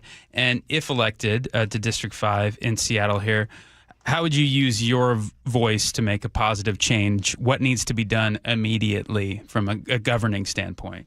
We need to enforce the laws. We need to protect the children and the youth. We need to address exploitations with tools like SOAP that we already have. We need to hold the buyers and the traffickers accountable. And we need to improve the community safety. So we have the tools, we just have to implement it. Yeah. So how do we do that? So starting with the enforcement. I think we have to say it's not a normalized behavior, because as soon as you cross to 145th, the behavior stops. And we currently have a policy that would allow us to, implement 85th through 145th and tell the world that it's not okay, especially with FIFA coming. Don't come up to North Seattle because we are looking out for you. Yeah. What do you make of some of the barriers that have been put up in certain neighborhoods around Aurora? Do you see it as an understandable reaction and people taking matters into their own hands? Or when you first saw these stories coming out, what was your immediate reaction? Actually, I lived through the whole thing. And again, I have been waiting. So I understand the frustration. I empathize. I am one of the neighbors that is tired. I have a 21-year-old daughter who was born and raised in North Seattle, who had to witness how sex trafficking works. And that's not okay. So I've spoke with middle school, high school principals who are concerned with their young women and children getting to school safely. That is not okay. So for our neighbors to take stand, I think they're just at the end of it, and they want a leadership that's going to continue to fight for them, but also establish, ways to reduce exploitation, to ensure safety. And that starts with having conversations. But again, I think enforcing the laws that we have is what we need. And we also need more police officers. I know police officers is not for everything, but when we have violent crimes, we need response time. And in speaking with the captain and working with North Precinct, we need double this amount. The large D5 is not always known by all of the council members, but they need to come and see the vast and the disconnected district right now with all of the, What do you make of our current Seattle City Attorney, Erica Evans? She said, we're not going to prosecute any of this. We're not going to, the SOAP law, this, stay out of area prostitution, since she's come on, of course, this has just exploded now. And she said, I'm not going to prosecute any of this. What do you make of that? So I'll just start out as a woman of color. I appreciate her leaning into the possible concerns with profiling Black and brown people. So I appreciate that. But at this time, we need to get to the underlying problems of poverty, housing, and pathway to safety. And that conversation already is taking place with our neighbors, mostly people of color. So again, we have the tools. Let's use it. Yeah. Julie King, candidate here at Seattle District 5 for the City Council. To take a pause for a moment, this is my first time meeting you. I'd like to get to know you for a moment. Can you tell us a little bit about your biography? As I understand it, you came to the States when you were 7 years old. Can you talk about some of those formative years and your experiences? You said you also lived in Seattle for many decades. And talk a little bit about your family, your upbringing, your heritage, and how it's informed your political philosophy, your values today, and how that could impact your time if elected. Thanks for asking. As a first-gen immigrant who came to the U.S. with a single mother, I actually grew up in a concrete jungle, and those are not my words. Those are the words in research, near MacArthur Park in Los Angeles. And if anyone Googles MacArthur Park, that during the 80s and 90s were all of the crimes, the gun violence, sex trafficking, all of those behaviors that a 7-year-old should not see was happening. And living with my single mother who did not drive but worked really long hours, I had to go through that MacArthur Park every day to get to the library at the end of the park. So when I am advocating for the children and the youth who need to be safe to walk in their neighborhoods, it's because of my lived experiences. I'm also very passionate about continuing to be in North Seattle because growing up, I moved over 23 times. It was beyond my control. And finally, when I got married and I was able to buy a home, we bought in North Seattle, and I want to stay for another 30 years and beyond. But that is not becoming the reality with what is happening with public safety, affordability, and our neighborhood declining with people leaving. So yeah, I live in Lake City, as I said. I've got 4 daughters. It wasn't too long ago. I took a couple of them up to one of the parks in Lake City, and they were going to use the playground, but they were unable to because there was some folks who were doing drugs, who were just hanging out on the playground, on the slide. Of course, needles all over the place. Why do we allow this in Seattle? We talk about like, hey, we care about people, we care about kids, we care about families, and yet the action, like that particular instance, shows that what we really don't. No. Like we're actually not interested in taking care of families and giving them opportunities to go to the parks and enjoy those because we have an ideology that is going to drive that out. Can you talk about that? So we talk about civil liberties and civil rights a lot. But when the system is broken and we are not able to stay and work and thrive as a community, then the system is failing. And during the pandemic, I actually started walking because I needed neighbors to see that we have Asian Americans in the community. We didn't bring the pandemic, and we continue to do that. And most recently, I've been leading these walks in North Seattle because we needed to activate these spaces with positivity. So I've had tea time and just gathering opportunities for neighbors, but it's really hard in the evening time. During the day, on weekends, maybe, but when we clean up the parks, we see all of the things that you have mentioned, and it's not okay. We have rules within 25 feet of school. You can't smoke, you can't have alcohol, yet in public spaces where the most marginalized community members need that outdoor green space, we are not making it possible for them to enjoy. So we have to step up because I'm fighting for that 7-year-old who had to, bear to go through that park, but we have students now that are in the same position. Julie Kang, there was news today that Seattle's Mayor Katie Wilson okayed CCTV usage down by the stadiums ahead of the World Cup here. Those are surveillance cameras. Do you have a position on surveillance cameras around Aurora Avenue and other parts of North Seattle that are sort of hotbeds for criminal activity? So, as a King County Immigrant and Refugee Commission co-chair, I am concerned about the safety of our immigrant and refugees, and that was the position that I took when in the past interviews I've said no to cameras. Yesterday, I went and met the baby who was almost hurt severely. We all know about Jake's baby, And I saw the bullet holes in my neighbors' houses. I've also walked 50 blocks along Aurora talking to the small business owners, and I've talked to over 6,000 neighbors during canvassing.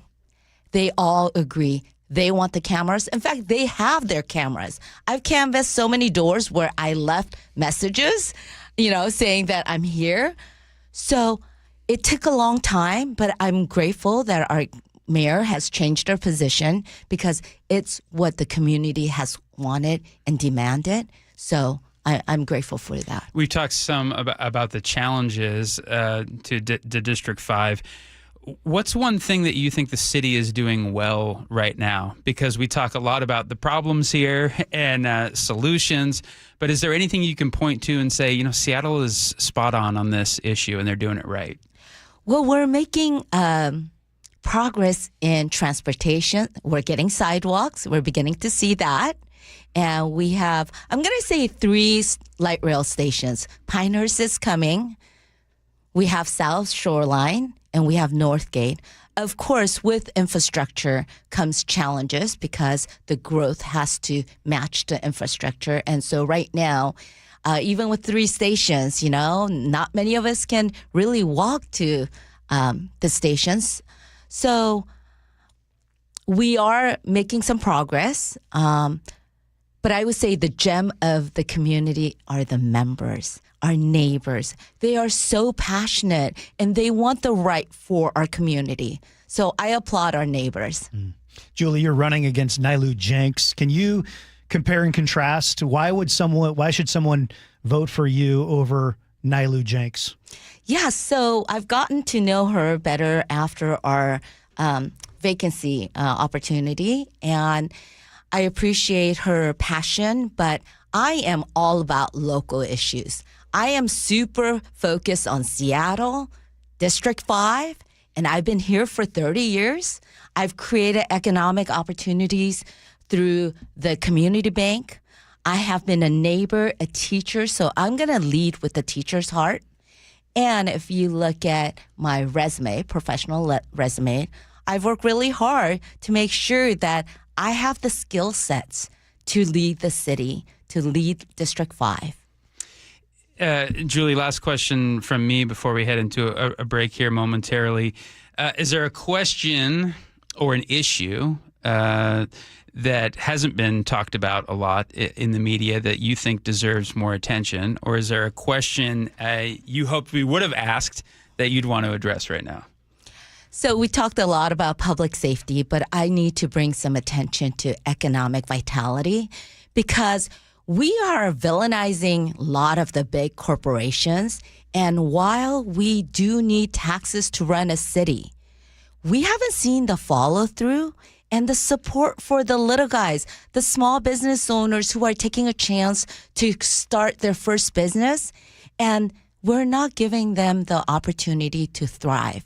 So I would like to share some love with our small businesses, coffee shop owners, the restaurants who are really struggling to stay. And my husband was one of them. Mm-hmm. Are you going to be at the walk tomorrow? Yes, definitely. I got my signs made last night with the community members. Yeah. And what should people, we're going to talk about that. Is that open to everybody? And where does that start? Yes, we're starting at Oak Tree. That used to be a very vibrant community with the supermarket, the movie theater, coffee shop, dry cleaning. It's like one-stop shopping. And if you go right now, during business hours, there are shops that are locked and you have to knock. That is not economic vitality. So come and join us. And we have extra glow sticks, signs. So just show up in solidarity and let's activate these spaces with positivity. Yeah, it's the walk against human trafficking. We'll actually share some more details about that. We'll talk with some of the neighbors here shortly and give you some more details on that. And as we talked about, this is a significant issue that's happening. Gunfire and gunfights happening almost every night up on Aurora Avenue. Julie Kang, running for Seattle City Council, District 5. Appreciate you taking the time to join us, Julie.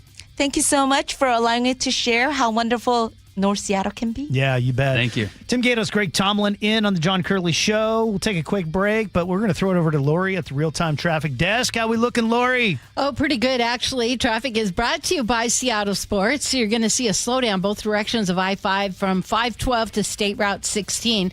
Seattle to Everett now, you're looking at an hour, 4 minutes. SeaTac to Seattle is a 28-minute delay.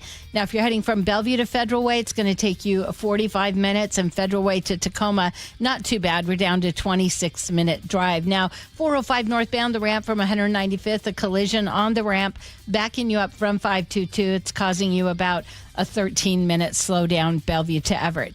Search Seattle Sports on YouTube and click subscribe to get fresh video content daily. I'm Lori, KIRO Real-Time Traffic. KIRO News Radio, winner of 7 regional Edward R. Murrow Awards. Breaking news coverage, best newscast, excellence in writing, investigative reporting, sports reporting, hard news. Capped with a prestigious prize for overall excellence. And we thank you, our audience across the Pacific Northwest. You are the reason we strive to be the Northwest's trusted news source. KIRO News Radio, 97.3 FM. You know how some parts of the house don't work? Let me explain. There's that closet that you've got that when you open it up, everything falls out. Or you try to find something, you can't because it's not working. There's too much stuff in there. And how about the garage? I know some people that can't park their car in the garage because there's everything else parked in the garage. You see what I'm saying? There might be some other parts of the house where it's just packed and there's no place to store anything. So maybe you've even gone to renting one of those storage units. Well, that adds up every single month. You can't even remember what's in there. So a better investment to get parts of those house working would be Closets by Design. The consultant comes to your house. They look at the problem. They know that each one of these problems that need to be solved have to be customized. But you don't get a big customized price. You're going to get 40% off plus an additional 15% off in 18 months, 0% financing on approved credit when paid in full. I really became a believer in Closets by Design when they came out to the barn in Cle Elum. You should see the work that they did. My goodness. 1-800-BY-DESIGN. That's 1-800-BY-DESIGN. That's closetsbydesign.com. 1-877 Cars for Kids. KARS Cars for Kids. 1-877 Cars for Kids. Donate your car today. Call 877 Cars for Kids to reach a friendly live agent. Donation is super easy, and your car can be picked up as soon as tomorrow. Call us now or go to carsforkids.org. Donate your car today. Did you know you can donate real estate too? For years, I've been telling you how much we care for our hens and the land here at Wilcox Farms. But don't just take my word for it. Our family's commitment is backed by trusted third-party certifications. Hartley Wilcox here. Wilcox eggs are USDA organic, meaning no synthetic pesticides or GMOs. We're certified humane, ensuring our hens live with dignity and space to roam. We're salmon safe, protecting Northwest waterways, and recognized for sustainable farming practices. These aren't just labels. They're proof that every one of our eggs comes from a farm that values animal welfare, environmental stewardship, and your family's health. So next time you're at the store, look for Wilcox Family Farms eggs. They're not only delicious, they're certifiably humane and organic, raised with care you can trust. Learn more at wilcoxfamilyfarms.com because doing the right thing isn't just our promise, it's our principle. Wilcox Family Farms eggs, locally fresh since 1909. You could sleep through the night without thinking twice. You could take a seat in the middle of the theater. You could drive without worry of where the next restroom is. You used to say yes, and somewhere along the way, you stopped. Not because of one big moment, because of 100 small ones. A little more urgency, one more trip to the bathroom at 2 a.m., one more mental note about where the restroom is. It happened slowly enough that it just became you. But it's not you. It's enlarged prostate, and there's a treatment called aquablation therapy, the only ultrasound-guided robotic-assisted therapy for enlarged prostate. Find an aquablation therapist near you. Call Aquablation Seattle at 206-666-2466, 206-666-2466. That's 206-666-2466. All surgical treatments carry risks, and results may vary. Side effects may include urinary symptoms, mild pain, ejaculatory dysfunction, or infection. In rare cases, complications to the urethra and rectum may occur. Aquablation therapy may not be right for everyone. Talk to your urologist to learn more. Visit aquablationseattle.com. Are you curious about who offers the best deals on top-rated Samsung, LG, and Sony TVs? The answer is surprising. It's not online, and it's not the warehouse clubs. The best deals on top-rated TVs are at Video Only. Don't believe it? Then check out the trade-in deals at Video Only. How about $500 for your old TV? Try doing that online. Before you buy that new TV, drop into Video Only. If you don't, You'll be sorry. There is nothing so special as June in a Northwest garden. Hi, I'm Gina at Sky Nursery. I have been a huge gardener since my now adult kids were shorter than my lavender. This time of year, I like to be out in the garden checking on things, enjoying the afternoon golden hour. If you still have room for new plants, it's a great time to get them in the ground before the summer heat. Explore Sky's colorful tapestry of trees and shrubs, veggies and herbs, fountains, hanging baskets, and more. Sky Nursery, the gardener's garden store. Learn more at skynursery.com. Spike O'Neill here for Ageless Living. Recently, my aunt had surgery and she was home the next day. But we weren't sure if we were ready or equipped to give the kind of care that she needed, so we called Ageless Living and asked about respite care. A short-term stay that provides 24/7 expert care, Ageless Living amenities, and peace of mind for you and your family. Go to agelessliving.com/spike and schedule a visit. It can be a much-needed break for a caregiver and a chance for you and your family to get a look and a taste of what Ageless Living offers. That's agelessliving.com/spike. KIRO News Radio 97.3 FM Northwest News. Now, the latest from KIRO News Radio and mynorthwest.com.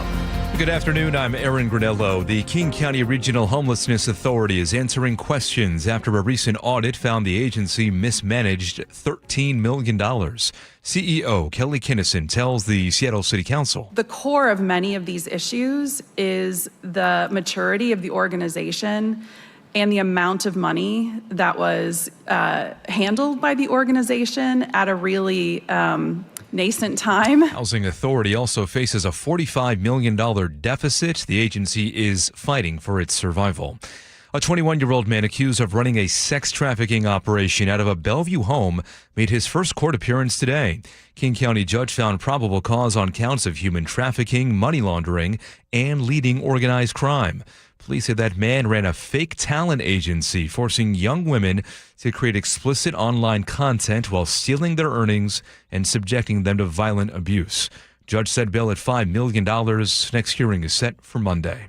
President Trump is touting a stronger than expected jobs report, showing the country gained 172,000 jobs in May, nearly double what analysts were predicting. We have good everything, good numbers, but the job numbers just came out and they were fantastic. ABC's Taylor Dunn has a closer look at those numbers. Leisure and hospitality went on a hiring spree in May, adding 70,000 jobs, including 48,000 just in food, services, and drinking places alone. Local government also saw a strong month, and healthcare continues to show strong gains. Meanwhile, we're continuing to see a decline or stagnation in white-collar jobs. The positive jobs report was also bad news on Wall Street. A big sell-off today as investors fear a hot labor market will keep interest rates higher.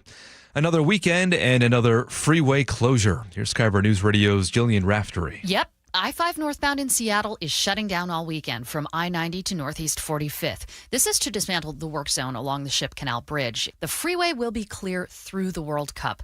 Then state crews will close northbound lanes again the weekend of July 10th to put it all back so construction can continue. Ramps start shutting down tonight at 9 p.m., reopening Monday at 5 a.m.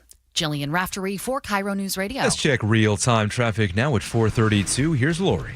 Traffic is brought to you by Carpet Liquidators. Seattle to Everett now you're looking at an hour 5 minutes. SeaTac to Tacoma is 50 minutes. 405 northbound at 527, an accident in the left lane making your drive Bellevue to Linwood with a 12-minute slowdown.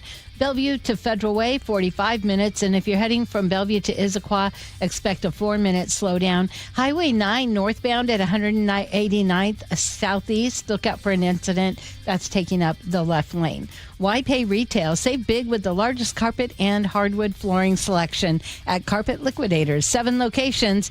They got you covered at Carpet Liquidators. I'm Lori, KIRO Real-Time Traffic. A couple active days ahead of us. Tonight we'll see increasing showers. Come tomorrow, some gusty conditions along with more rain and storms and potentially some snow in the mountains as well. Right now, 61 degrees in downtown Seattle. I'm Aaron Granello, KIRO News Radio. Your best source for local news. You're listening to KIRO News Radio, Northwest News. Spring showers, more like spring sprinkles, downpours, hailstorms, cold snaps, flooding, and sometimes even a little sun. Spring in Western Washington changes day to day, even hour to hour. That's why you need experts who have decades of experience and the right tools to keep you weather ready. Watch KIRO 7 pinpoint weather forecasts in every newscast and on the KIRO 7 apps for your phone or TV. This hour brought to you by Bucky's Auto Repair. It is June 5th, 2026. Time for a little This Day in History on the John Curley Show. Greg Tomlin and Tim Gatos filling in here on KIRO Radio. And is it June 5th or June 6th? 1968, Robert Kennedy, candidate for president, gave a speech at the Ambassador Hotel just before moving along to Chicago, I believe, for another primary. And right after he left the podium, he was shot dead by Sirhan. And I brought this up in our pre-show meeting to the guys, talking about this not so happy observance, but a time to reflect on political violence and the Kennedy family, which is an iconic American family, just with so much tragedy that surround their story over the last 100 years. And I'm thinking I'm adding some interesting conversation, and I know a lot about this topic. And Tim, you're just sitting there sort of quiet, just taking it in. And I'm like, oh, I guess Tim doesn't want to really engage. But I look over, and you're kind of scrolling through your phone.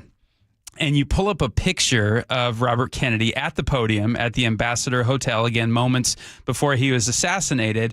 And there's this famous picture of him, and there you could make out about 4 or 5 people standing behind him. And you show me the picture, and I say, okay, what am I looking at here? And you said, does anybody behind Robert Kennedy look familiar to you? And I see one gentleman. I'm like, well, that guy kind of looks a little like Henry Kissinger. No, not that guy, Greg. What about that guy? And I say, well, that kind of looks like you, Tim. And lo and behold, what's the punchline here? Pay it off for people. Yeah, no, that was my father was standing, right next to Robert Kennedy at the podium there at the Ambassador Hotel. And actually, he was with the Kennedy campaign and as a news reporter. And as you noted, I mean, just, seconds later, Kennedy walks off the podium and in the kitchen gets shot. And your dad's name was? Ken Gatos. Ken Gatos. Okay, so, he was literally right behind Robert Kennedy, so he must have had pretty good access to the candidate at the time who looked like he was going to become the next president of the United States, most likely had he not been killed. Absolutely. And so did you ever talk to your dad about that experience? And what an impression it made on him. What were his recollections? God rest his soul. He passed about 8 years ago, right? Mm-hmm. Is that right? Yeah, a couple interesting things about that. And Ken, it's how I, ended up here in Seattle because he and my mom were living in Los Angeles at the time. And so one interesting thing is, Kennedy in that famous photo, he walks off the podium, and my dad ends up grabbing his notes that he left at the podium.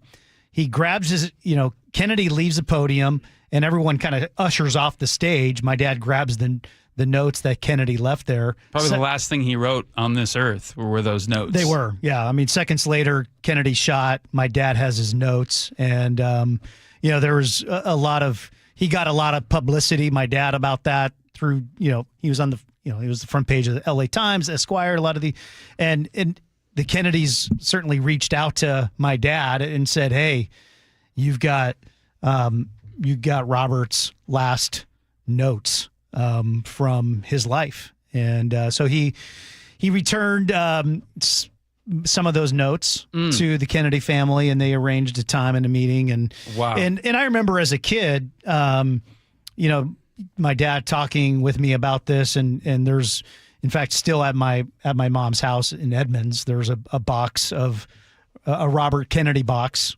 that has a lot of the notes and things like that from that time, and still some of the a piece of the note from Robert Kennedy. And no way. What's interesting about that is that my dad had a couple of things in his life, that moment as well as another moment in his life where he was around a crisis situation, because he was there at that moment when just a seconds later when he got shot. And my dad recognized what happens in a crisis situation. And the if you watch the video of that, just the pandemonium, right? Oh, it was a packed house, Yeah. right? And you hear a scream. There's video of it that exists to this day, and you sort of hear screams and the wave of the crowd. You can kind of see movements, and it's utter mayhem. Yeah. Yeah. So my dad, that really made this impression of in those moments of crisis and the pandemonium that happens, that, as first responders come, they're trained to come to the victim, right? The person who experienced the trauma, but really no one is trained to come alongside the people who either witnessed the trauma or the family of the victims. And so later on, my dad actually started a ministry called Support 7 International Chaplains Ministry, and it was trained specifically to come alongside people who have experienced crisis and trauma, and usually it's the family members, because no one is trained to come alongside those, and that all stemmed from Robert Kennedy's assassination. In fact, No kidding. He started his program on 5 continents. And pretty remarkable man, my dad, Ken Gatos, who also was on the radio here in Seattle. That's how they got to Seattle. The KGDN, KBIQ, if anyone's, maybe some of our listeners remember Ken back in the day, 888-973-5476. If you remember the KGDN, KBIQs back in the 60s and 70s.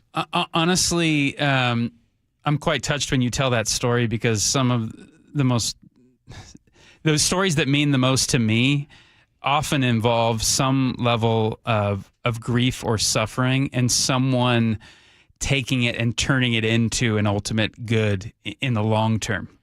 And had he not been there that day with Robert Kennedy, he might not have ever got that idea for that ministry. And so you take something that's so horrific, deadly, tragic, and leaves a stain on American history, and something ultimately can be born good out of it. I really think those are some of my favorite stories, period, end of sentence. But I did not know that about you. I didn't know that about your family. I mean, that's crazy. And you still have those newspaper clippings of your dad holding up the notes from the podium? Yep. Still have that. And I showed you that. And I had to look through my phone, and there was the story on the day of Kennedy's funeral. The LA Times ran a front page story on my dad, him holding Kennedy's, last notes, and, really just, fascinating piece of history, for American history. And I think it's relevant to talk about this today, because we see, unfortunately, tragically, too much political violence. The 60s, it really ramped up with the killing of John F. Kennedy, Martin Luther King Jr., George Wallace was shot, Robert Kennedy shot dead. I'm sure there's a couple more that I'm even forgetting about. But it seems like even just within the last 5-10 years, there's even some data to support this, that generations, especially younger generations now, are finding political violence as a way to settle differences or to make a lasting change, which is a horrific trend. And telling these stories and highlighting just the evil that political assassinations are, political violence are, I think is a necessity at this point in time to start to turn the tide back to this notion of we settle our differences in America through robust debate, conversing with one another, and not viewing each other as good and evil enemies, but brothers and sisters who share the same nation and have common interests. And that is, we should all put ourselves on a path of mutual flourishing amongst each other, rather than having to silence the opposition. And when you take that to its ultimate ends, it inevitably leads in hate and violence, which is tragedy. Yeah. Let me just say this too, as we close this segment here. It's probably at least a few times a year, I'll have someone who will come to me and say, "Hey, your dad at the most difficult time of my life," because he during his 4 decades as a chaplain, would here in the Seattle area, would be there on scene when during the hardest times of someone's life. They lost a loved one or lost a child, a parent, a house. And it's still at least a few times a year, someone will say, your dad was there at the absolutely worst time of my life. And if he wasn't there, I don't know what it would have been like for me. And going back to your point, Greg, about how tough things happen in our life and they can turn around for good. And I think that's the great thing about this world, right? Is that we have tough things that happen and they can be used for good.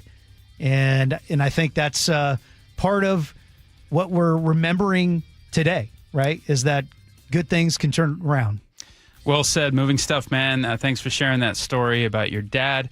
Greg Tomlin, Tim Gatos in on the John Curley Show. Time to send it on over to Lori at the Real-Time Traffic Desk. We'll be right back. And traffic is brought to you by Global Credit Union. And I have to say, Tim, I do remember your dad. I did work at it was KBIQ before it was KCMS. And then I'm familiar with his ministry, too. So that's really quite a legacy that he has left you. Seattle to Everett, an hour, 4 minutes. Seattle to Tacoma, 50 minutes right now. In 405 northbound, we've got the accident at 527 sitting in the left lane. Bellevue to Linwood, you're going to take about 12 minutes longer than usual. And Bellevue to Federal Way, 45-minute drive. Bellevue to Issaquah, 4 minutes slow down. And Highway 9 northbound right at 189th, we have an accident blocking a lane. Global Credit Union, where members enjoy no-fee accounts and early payday with direct deposit. Learn more at globalcu.org. I'm Lori, KIRO Real-Time Traffic. KIRO News Radio, winner of 7 regional Edward R. Murrow Awards, including overall excellence and investigative reporting. Just 29 hours later, Joshua Headley sent an unsolicited email to me writing, "I understand there may be a news story coming out." Thank you who listen, stream, and watch every day. The driving force that pushes us to be the Northwest trusted news source. KIRO News Radio. 97.3 FM. Download to see if you qualify. Not all customers will qualify. Transfer fees may apply. No Albert subscription required. Albert is not a bank. Albert Instant Loans are issued by FinWise Bank, member FDIC. Not an actual client. Terms apply. Kylie, what's wrong? I just got hit with a car repair bill. I'm behind on rent, and I feel like I can never save any money. Have you tried the Albert app? Albert is your financial assistant, helping you find ways to save and create custom budgets to actually grow your money. Plus, you can get up to $10,000 for big expenses, or advance up to $1,000 fast when you need cash right away. Albert can get me up to $10,000? Exactly. Albert spots you in a pinch and helps you grow your money in the long run. I'm downloading Albert right now. Download the Albert app and use promo code THRIVE to borrow up to $10,000 for whatever you need. The Albert app helps you budget better and save more money so you reach your financial goals faster. Download the Albert app right now and use promo code THRIVE to borrow up to $10,000. Use code THRIVE to borrow up to $10,000. If you're looking to buy or sell a home in Washington, recent headlines might concern you. Talk of pocket listings or private networks where only certain consumers see certain properties are all over the media. Good news. The legislature recently passed a bill to protect you in your transaction. No secret deals, all listings available for everyone to see, not just an exclusive club of insiders. This means more competition, better offers, and fair access for all consumers. Learn more at warealtor.org, sponsored by Washington Realtors. Digging in my yard, trying to lay a pipe. I hit a water line and now I have to pay a big fine. I should have called 811. Do you owe $10,000 or more to the IRS like Will? When I was 50, my whole life fell apart.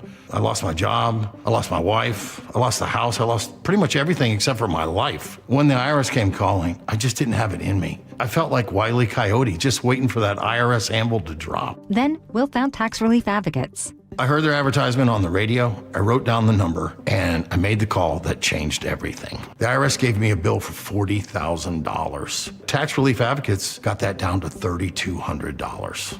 I've paid 9 cents on the dollar. Now that's a great deal in anybody's book. If you owe 10 or even hundreds of thousands of dollars to the IRS, don't lose hope. Do what Will did and call TRA for a consultation. But for me, the real win is I got my life back. Visit TRA.com. or call 800-488-2578. 800-488-2578. That's 800-488-2578.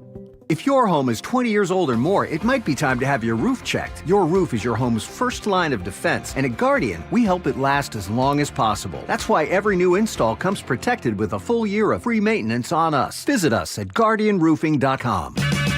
Check engine or ABS light on? Take the guesswork out of your warning lights with O'Reilly Veriscan. It's free. Ask for O'Reilly Veriscan. O'Reilly Auto Parts. Support comes from Amazon Business. Free your team from time-consuming procurement tasks. Discover smart business buying where unmatched selection meets AI-driven tools to simplify complex processes so you can focus on what matters most. Learn more at amazonbusiness.com. Why'd I go to the doctor? Working on the farm, my heart kept skipping a beat. I didn't think much of it, but my daughters made me get checked out. Turns out I have atrial fibrillation, which increases the risk of stroke about 5 times. Symptoms like irregular heartbeat, heart racing, chest pain, shortness of breath, fatigue, or lightheadedness can come and go. But if it's AFib, the risk of stroke remains. If you have symptoms, contact a doctor. I'm so glad I did. Visit notimetowait.com. Sponsored by Bristol-Myers Squibb and Pfizer.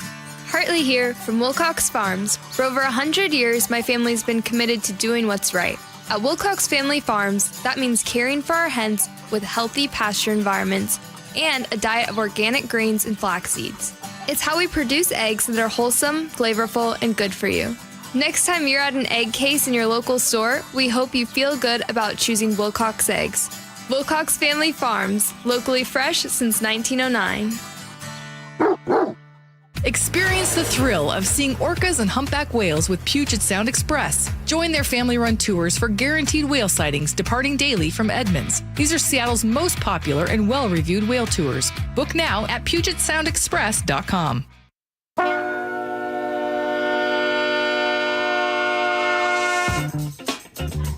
Greg Tallman and Tim Gatos in on the John Curley Show. So good to be back with you. You know, Greg, we were talking earlier about our city's response and homelessness and really how in a lot of ways we don't get to these root causes or talk about these root causes. And we were talking earlier about the ACE score, or which is called the Adverse Childhood Experience. And there's been significant studies that have been done around this that show that, and they have basically a score of 10 issues if you experience childhood trauma. It's like abuse, neglect, household dysfunction, so on and so forth. Yeah. And the correlation is off the charts when it comes to homelessness and high ACE scores. So and it's something that we don't really talk about. It's something our city doesn't talk about and that we need to really look at for these root causes. And I think one of the things that's interesting in this conversation that I'm torn on this a little bit in terms of the play out of this, because it's been known for a long time that the folks who work with the homeless, social service providers and case managers and counselors, the turnover rate in that job is unbelievably high. It is a high turnover rate, and the churn. And I think in some ways, if you're running a business and you have a very high turnover rate, what do you think that's going to do to your business? You're probably not going to be thriving. You're probably not going to be flourishing because you have such a high turnover rate, right? And we see this with social service providers and those that work with homeless. The interesting part about this when it comes to ACE is that for homeless workers, their average ACE score is 3, meaning they've experienced at least 3 out of the 10 traumatic events in their life. And 75% have had at least one. And it's almost the same score as the homeless on the streets.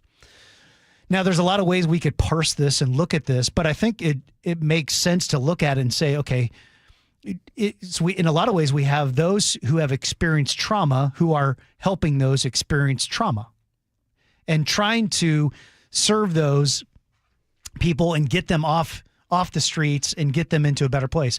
In some ways, I think that's good, right? Because and we were talking about that in the last segment, if I've experienced something and I've experienced certain suffering, I can help someone who's experienced the same suffering. Right. However, if you've been in trauma before in your life, right? If you've experienced triage and trauma, you can't help someone in that case, right? You really have to be really removed from that triage and that trauma, because it's, you're still right in the midst of it. And I think there's a question, and I'm curious your thoughts here. In this situation, should the trauma be helping those who have experienced the trauma? It depends on, you used a few choice phrases in there. If you're still in the midst of trauma and haven't dealt with it in a healthy way to where you feel healed and recovered, and you're still sort of working out some of the demons, and there's degrees of that, right? Because in some respects, you never fully get over a trauma. You just deal with it. It's like you don't go over it, you go through it. But there are instances, like you said, where you have experienced trauma, you've come out on the other side of it, and you've developed the tools that you can then pass on to those who are in the thick of it right then and there. And so, I don't know, it's kind of, you have to take it on a case-by-case basis. And what I keep coming back to from a city leadership governmental standpoint is, given things like the ACE scores that I do think are very telling when it comes to the homeless population, what type of power does the government have in these situations to get in there and address it with the tools they have? And again, I think a lot of the trauma comes from things like unstable families, certain value systems, and so on and so forth. And so it kind of comes down to family culture and healthy relationship dynamics and so on and so forth, which I don't know how much can government lean into those dynamics. Those seem to be more like on a personal level. Greg Tomlin, Tim Gatos in on the John Curley Show. Let's send it on over to Lori at the Real-Time Traffic Desk. Well, we've got an hour drive right now, Seattle to Linwood, as well as Seattle to Tacoma. Bellevue to Everett, a 14-minute slowdown. And Federal Way to Bellevue, you're looking at 45 minutes. Still slow go Bellevue into Issaquah, costing you about a 4-minute slowdown. Both lake bridges, though, looking pretty good. And Highway 9 northbound at 189th Street Southeast, look out for an incident blocking a lane. I'm Lori, KIRO Real-Time Traffic. What if you could have the most reliable fiber-powered Wi-Fi? And get this, what if you could keep it at the same price for 5 years? During the Xfinity Summer Savings Event, now through June 15th, new customers can get our best price on gig Wi-Fi, just $50 a month for 5 years. And get online in minutes with same-day Wi-Fi. It's Wi-Fi that finds and fixes problems before you even notice them, like super intelligent Wi-Fi with a sixth sense. Plus, add one line of Xfinity Mobile Select and you can save an average of $60 a month over Verizon and AT&T. You can even try it free for a year. Lock in your price and unlock the possibilities during the Xfinity Summer Savings Event. Get it now at Xfinity.com. Xfinity. Imagine that. Restrictions apply. Requires paperless billing and auto pay with stored bank account. Taxes and fees extra. Savings based on 1 gig internet and 1 mobile select line compared to similar Verizon and AT&T plans over 5 years. After 12 months, regular rates apply to mobile select. Xfinity internet required. Speeds vary. Use of fiber coaxial cable.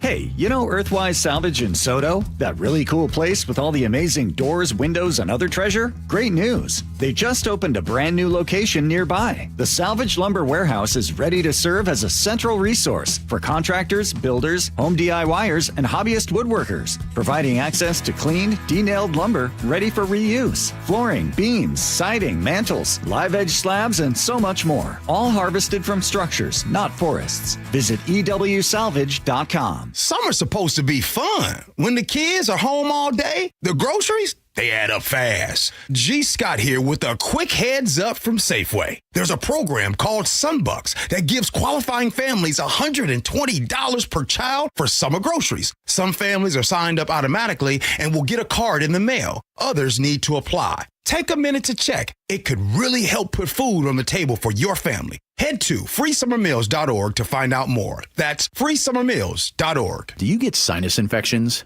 congestion, sinus pressure and pain, sinus headaches? You've gone to the doctor. You visit urgent care over and over again. And it's always the same thing, right? Oh, I know. Let's try antibiotics and some nasal sprays. But they just keep coming back. You may suffer with chronic sinus infections. The good news? Relief is possible. How? A minimally invasive procedure called the Sinusoft procedure, available only at the Modern Nose Clinic. Imagine a procedure so delicate there are no narcotics. Less cutting means less bleeding, so no packing, and no operating room. The Sinusoft procedure is designed for the clinic. If you suffer with chronic sinus infections, facial pain, pressure, and congestion, find out if the Sinusoft procedure, available only at the Modern Nose Clinic, is the solution for you. Call and set an appointment today. 206-388-2770. 206-388-2770. That's 206-388-2770. So what are you reading? I'm checking out the ratings on the new TVs, and it looks like Samsung, LG, and Sony got the best scores. Just like last year. What about those new high dynamic range TVs? They got the highest scores of all, but their prices are really high. Did you check online? Yeah, their prices were about the same. Well, there's one place where we can get a hot deal on those top-rated models. Where? At Video Only. Check out the ratings on TV stores. I see. Video Only scored better than the others. So, if you want the best deal on the best TVs, then we should take our TV ratings and head over to top-rated Video Only. At Video Only, you won't find huge stores with refrigerators or microwaves, but you will find the best deals on top-rated TVs, soundbars, and monitors. Shop around. Just make sure you visit Video Only, because if you don't, you'll be sorry. In South Center, Bellevue, Linwood, Federal Way, and Tacoma, Video Only. Ready to get rid of that old car? Donate it today at carsforkids.org. Your car can be picked up as soon as tomorrow. Call 1-877-CARS4KIDS to donate your car today. That's cars with a K. ABC News, I'm Dave Packer. We're hearing this hour from U.S. Central Command that U.S. forces shot down 4 Iranian one-way drones fired at the Strait of Hormuz and then struck Iranian coastal surveillance radar sites in Gorak and Keshem Island in response. The latest government employment report showing employers added 172,000 jobs last month. But the prospect that stronger than expected jobs numbers could increase the odds of a Fed rate hike sent the stock market sharply lower, especially chip stocks. President Trump says the soon-to-be acting director of national intelligence, Bill Pulte, should cut positions at the Office of the Department of National Intelligence. President Trump on Air Force One. I wouldn't mind. I've heard that's way too high for way too long. Yeah, I wouldn't mind. If he cut, I wouldn't mind that. The Senate early today approving a $70 billion immigration enforcement package. The bill passed without an amendment to address the president's anti-weaponization fund. Now it's headed over to the House. This is ABC News. A Georgia law that impacts local elections in Atlanta is facing a legal challenge. The law makes local races in 5 metro Atlanta counties nonpartisan, and DeKalb County District Attorney Sherry Boston says that violates the Constitution because it doesn't apply to every Georgia county. If the legislature chooses to make these races nonpartisan, it should be everyone and not just Democratic DAs that represent the city of Atlanta. If the measure is not thrown out by the courts, it will take effect in 2028. Jonathan O'Brien, ABC News, Atlanta. The Chicago Bears are moving ahead with plans to build a new stadium in Hammond, Indiana. The organization's board of directors voted to advance the development project. The Bears chairman and CEO said that the team believes a world-class stadium project will transform the region. Indiana Governor Mike Braun extending a welcome from the Hoosier State. Dave Packer, ABC News. Coming up, a big policy shift on World Cup surveillance cameras. That's after Lori at the real-time traffic desk. Traffic is brought to you by the Seattle Mariners. Bellevue to Everett now a 14-minute slowdown. Federal Way to Bellevue will take you 45 minutes. And if you're heading from Bellevue into Issaquah, that's been slow all afternoon, about a 4-minute slowdown.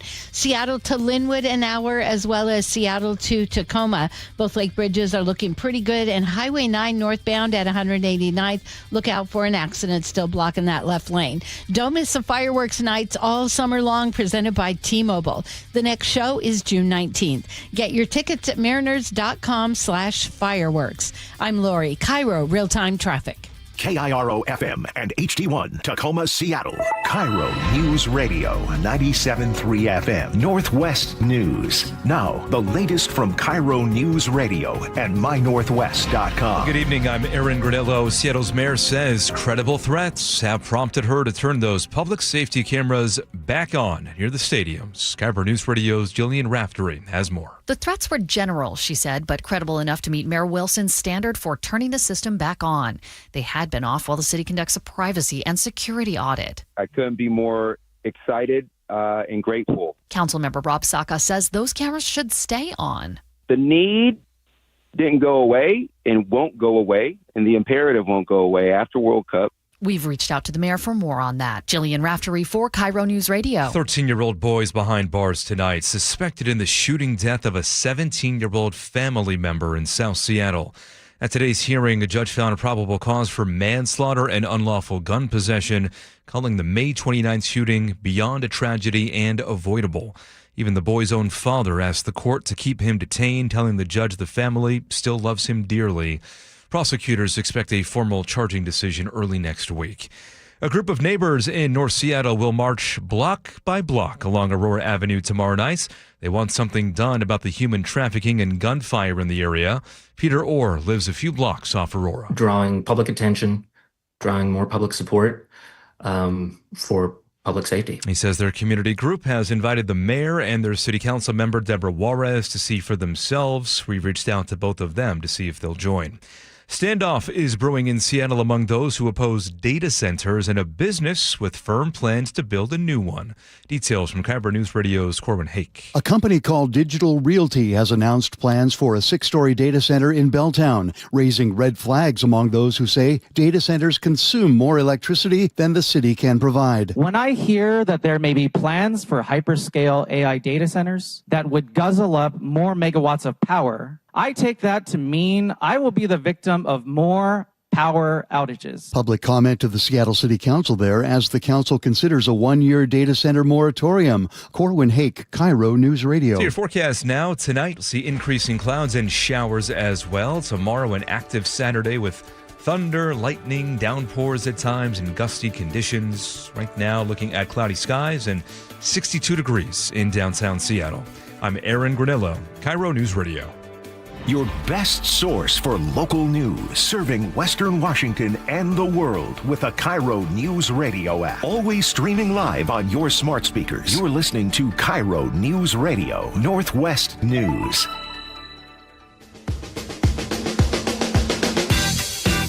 Tim Gatos, Craig Tomlin in for John Curley on the John Curley Show.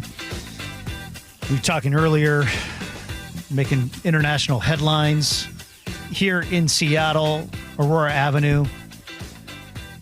Gunfights, pimps cruising around residential streets, bullets going through babies' rooms, crazy stuff that you think we could get a handle on here in Seattle. Neighbors are saying, oh my gosh, what's going on? They brought planters out to create obstacles so the pimps couldn't drive through their streets. And our mayor's office said, hey, we'll just make some traffic calming type of scenarios where it makes it a little harder for the pimps to drive through rather than actually do anything and actually enforce the law. But we'll get into that in a second. So the neighbors said, you know what, we're going to do a little protest. Tomorrow night, Stop the Traffickers is a march up on Aurora Avenue.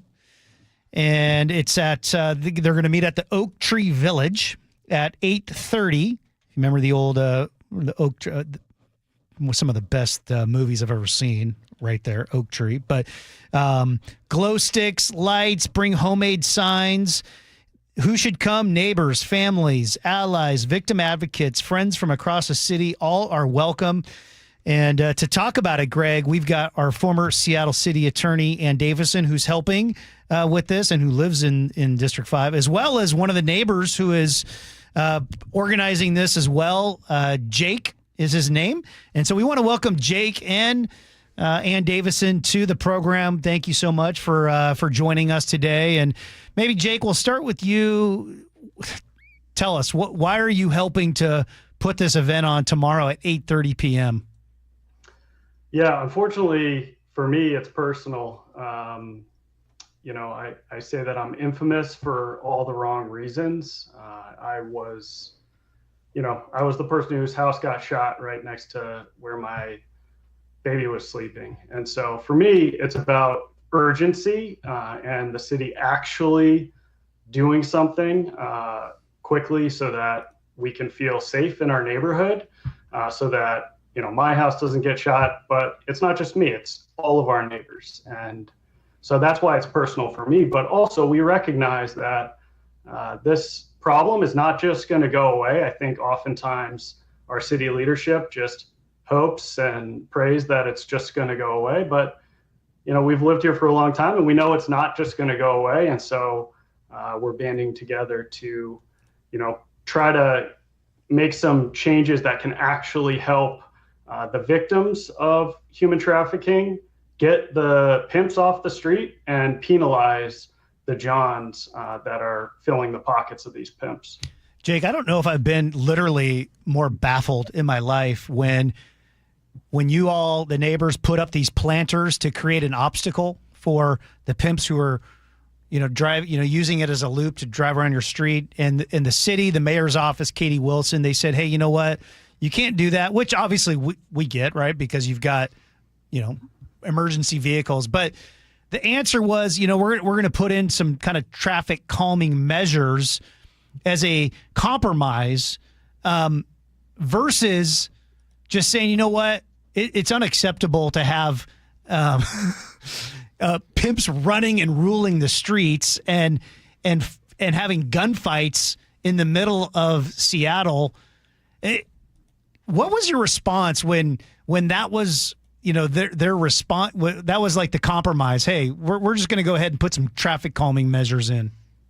Yeah, it really just shows you how reactive this administration is, and the fact that the only action that they're willing to take in our neighborhood in District 5 along the Aurora corridor is an action that actually hurts the neighbors.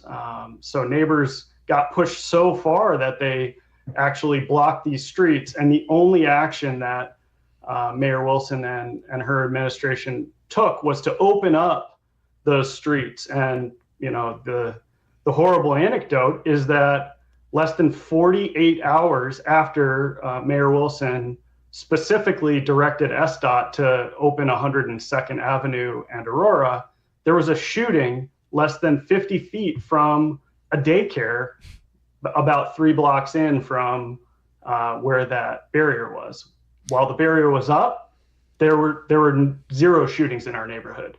And so to your point, it's baffling that the only action that the city is willing to take are actions that are actively hurting the neighborhood. And former Seattle City Attorney Ann Davison is here with us in studio as well. You will be taking part in the march tomorrow night. Stop the Traffickers, Stop the Bullets. Apart from just continuing to raise awareness about what's going on in Aurora, what are the specific demands right now neighbors are making, and what are the clear action steps, in your opinion, that need to be taken here to start to solve this problem before innocents perish in one of these awful shootings here, God forbid?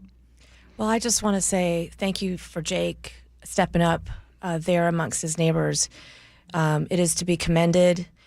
He doesn't do so lightly.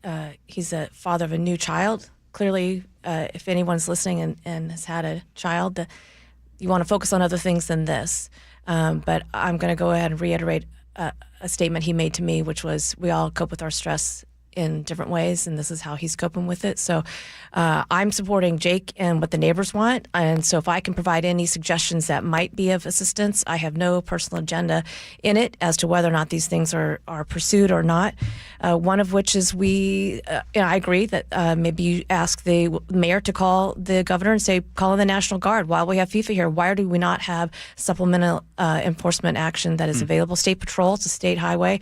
Why do we not have backup while we know officers while we're down with officers, and they're going to be down at World Cup events. Why do we not have additional resources up in the north end while that's happening? We have an anti-trafficking law on the books passed in 2024 that's specifically for buyers, for the Johns and the pimps. That should be used because it's just inexcusable to not use a law that is specifically designed for that area to help say to people, you've been told not to come, you come, that equals a criminal act, and that's very easy to prove, and then we can prosecute you, a gross misdemeanor, up to 364 days in jail. I think this neighborhood would be happy to have some of those people gone into jail for over 300 days. Was it ever this bad when you were serving as city attorney, and what do you think has cascaded this into the point to where it is right now? Has it just been a slow trickle or a slow boil? Well, I'm certainly not going to assume to know all the answers to that question, as everyone is listening. I did attend the North Precinct Police Advisory Council on Wednesday evening. I'll note there was no city elected person in the room. There were some state lawmakers, to their credit.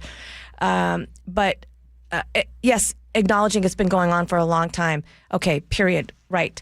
Meanwhile, Jake and his family and many others are there. So I think that when we were using the law that was put there by our city council by a vote of 8-1 and signed by the mayor in 2024, I do think that we were seeing a reduction in that. I think that it was showing it was a deterrent. The reason that there were no prosecutions of the violations of the stay out of that area was because the people were not coming back in to the zone. They were, in fact, staying away. It does show it was a deterrent because we did hear from Portland police that they were seeing an increase down there. And when they asked what was going on, they were told Seattle's not messing around anymore.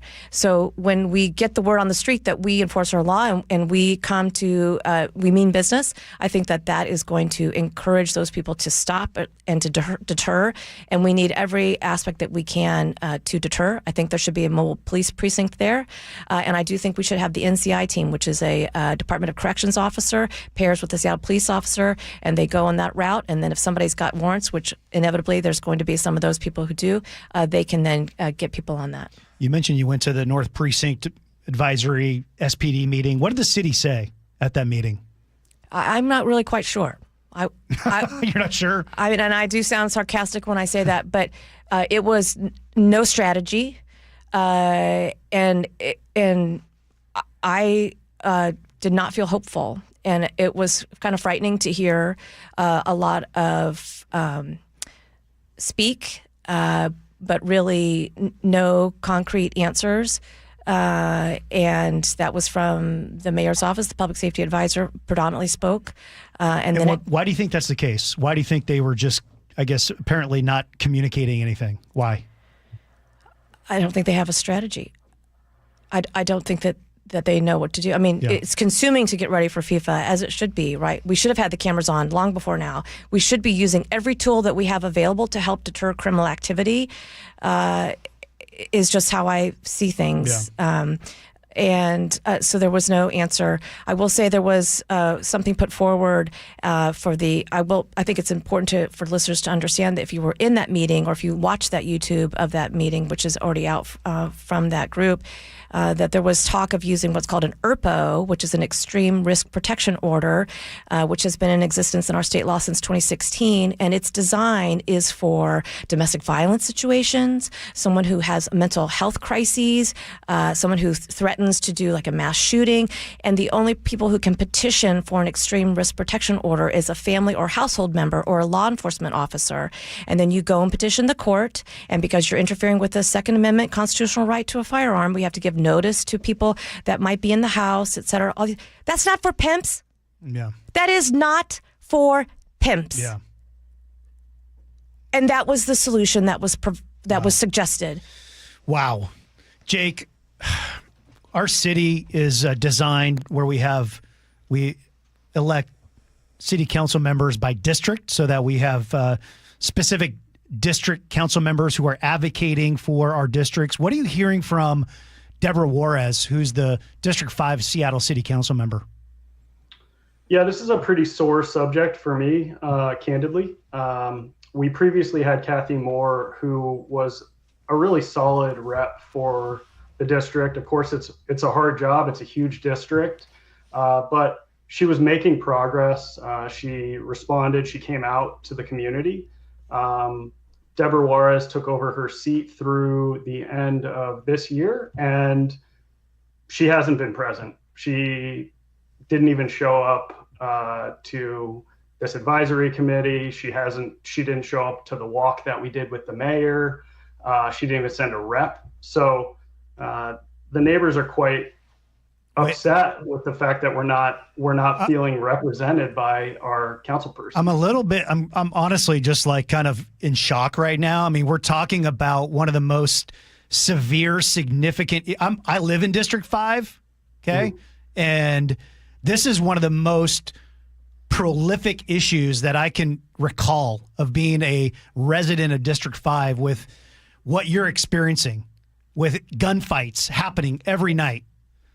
And the fact that our city council member, this is my city council member, is not present and not available and not doing anything and is not responding, doesn't even send a staff member. That is, to me, I'm sorry, that's unconscionable. Yeah, I totally agree. Some people handle stress and trauma with jokes, and our neighbors have started to call her Deborah Where Is, because we have no idea where she is or what she's doing for District 5. Oftentimes what we hear is that we just need to look to the future, look to the next batch of candidates that are vying for her seat. And that's kind of similar to what we're hearing from the city as well. It's like, oh, well, you need to work on HB 1265, which is the bill that criminalizes Johns, which didn't get through the state this past year. But that doesn't start until the fall. And, I can't just sit and do nothing while bullets go into my neighbor's house while 14-year-olds are trafficked on Aurora Avenue.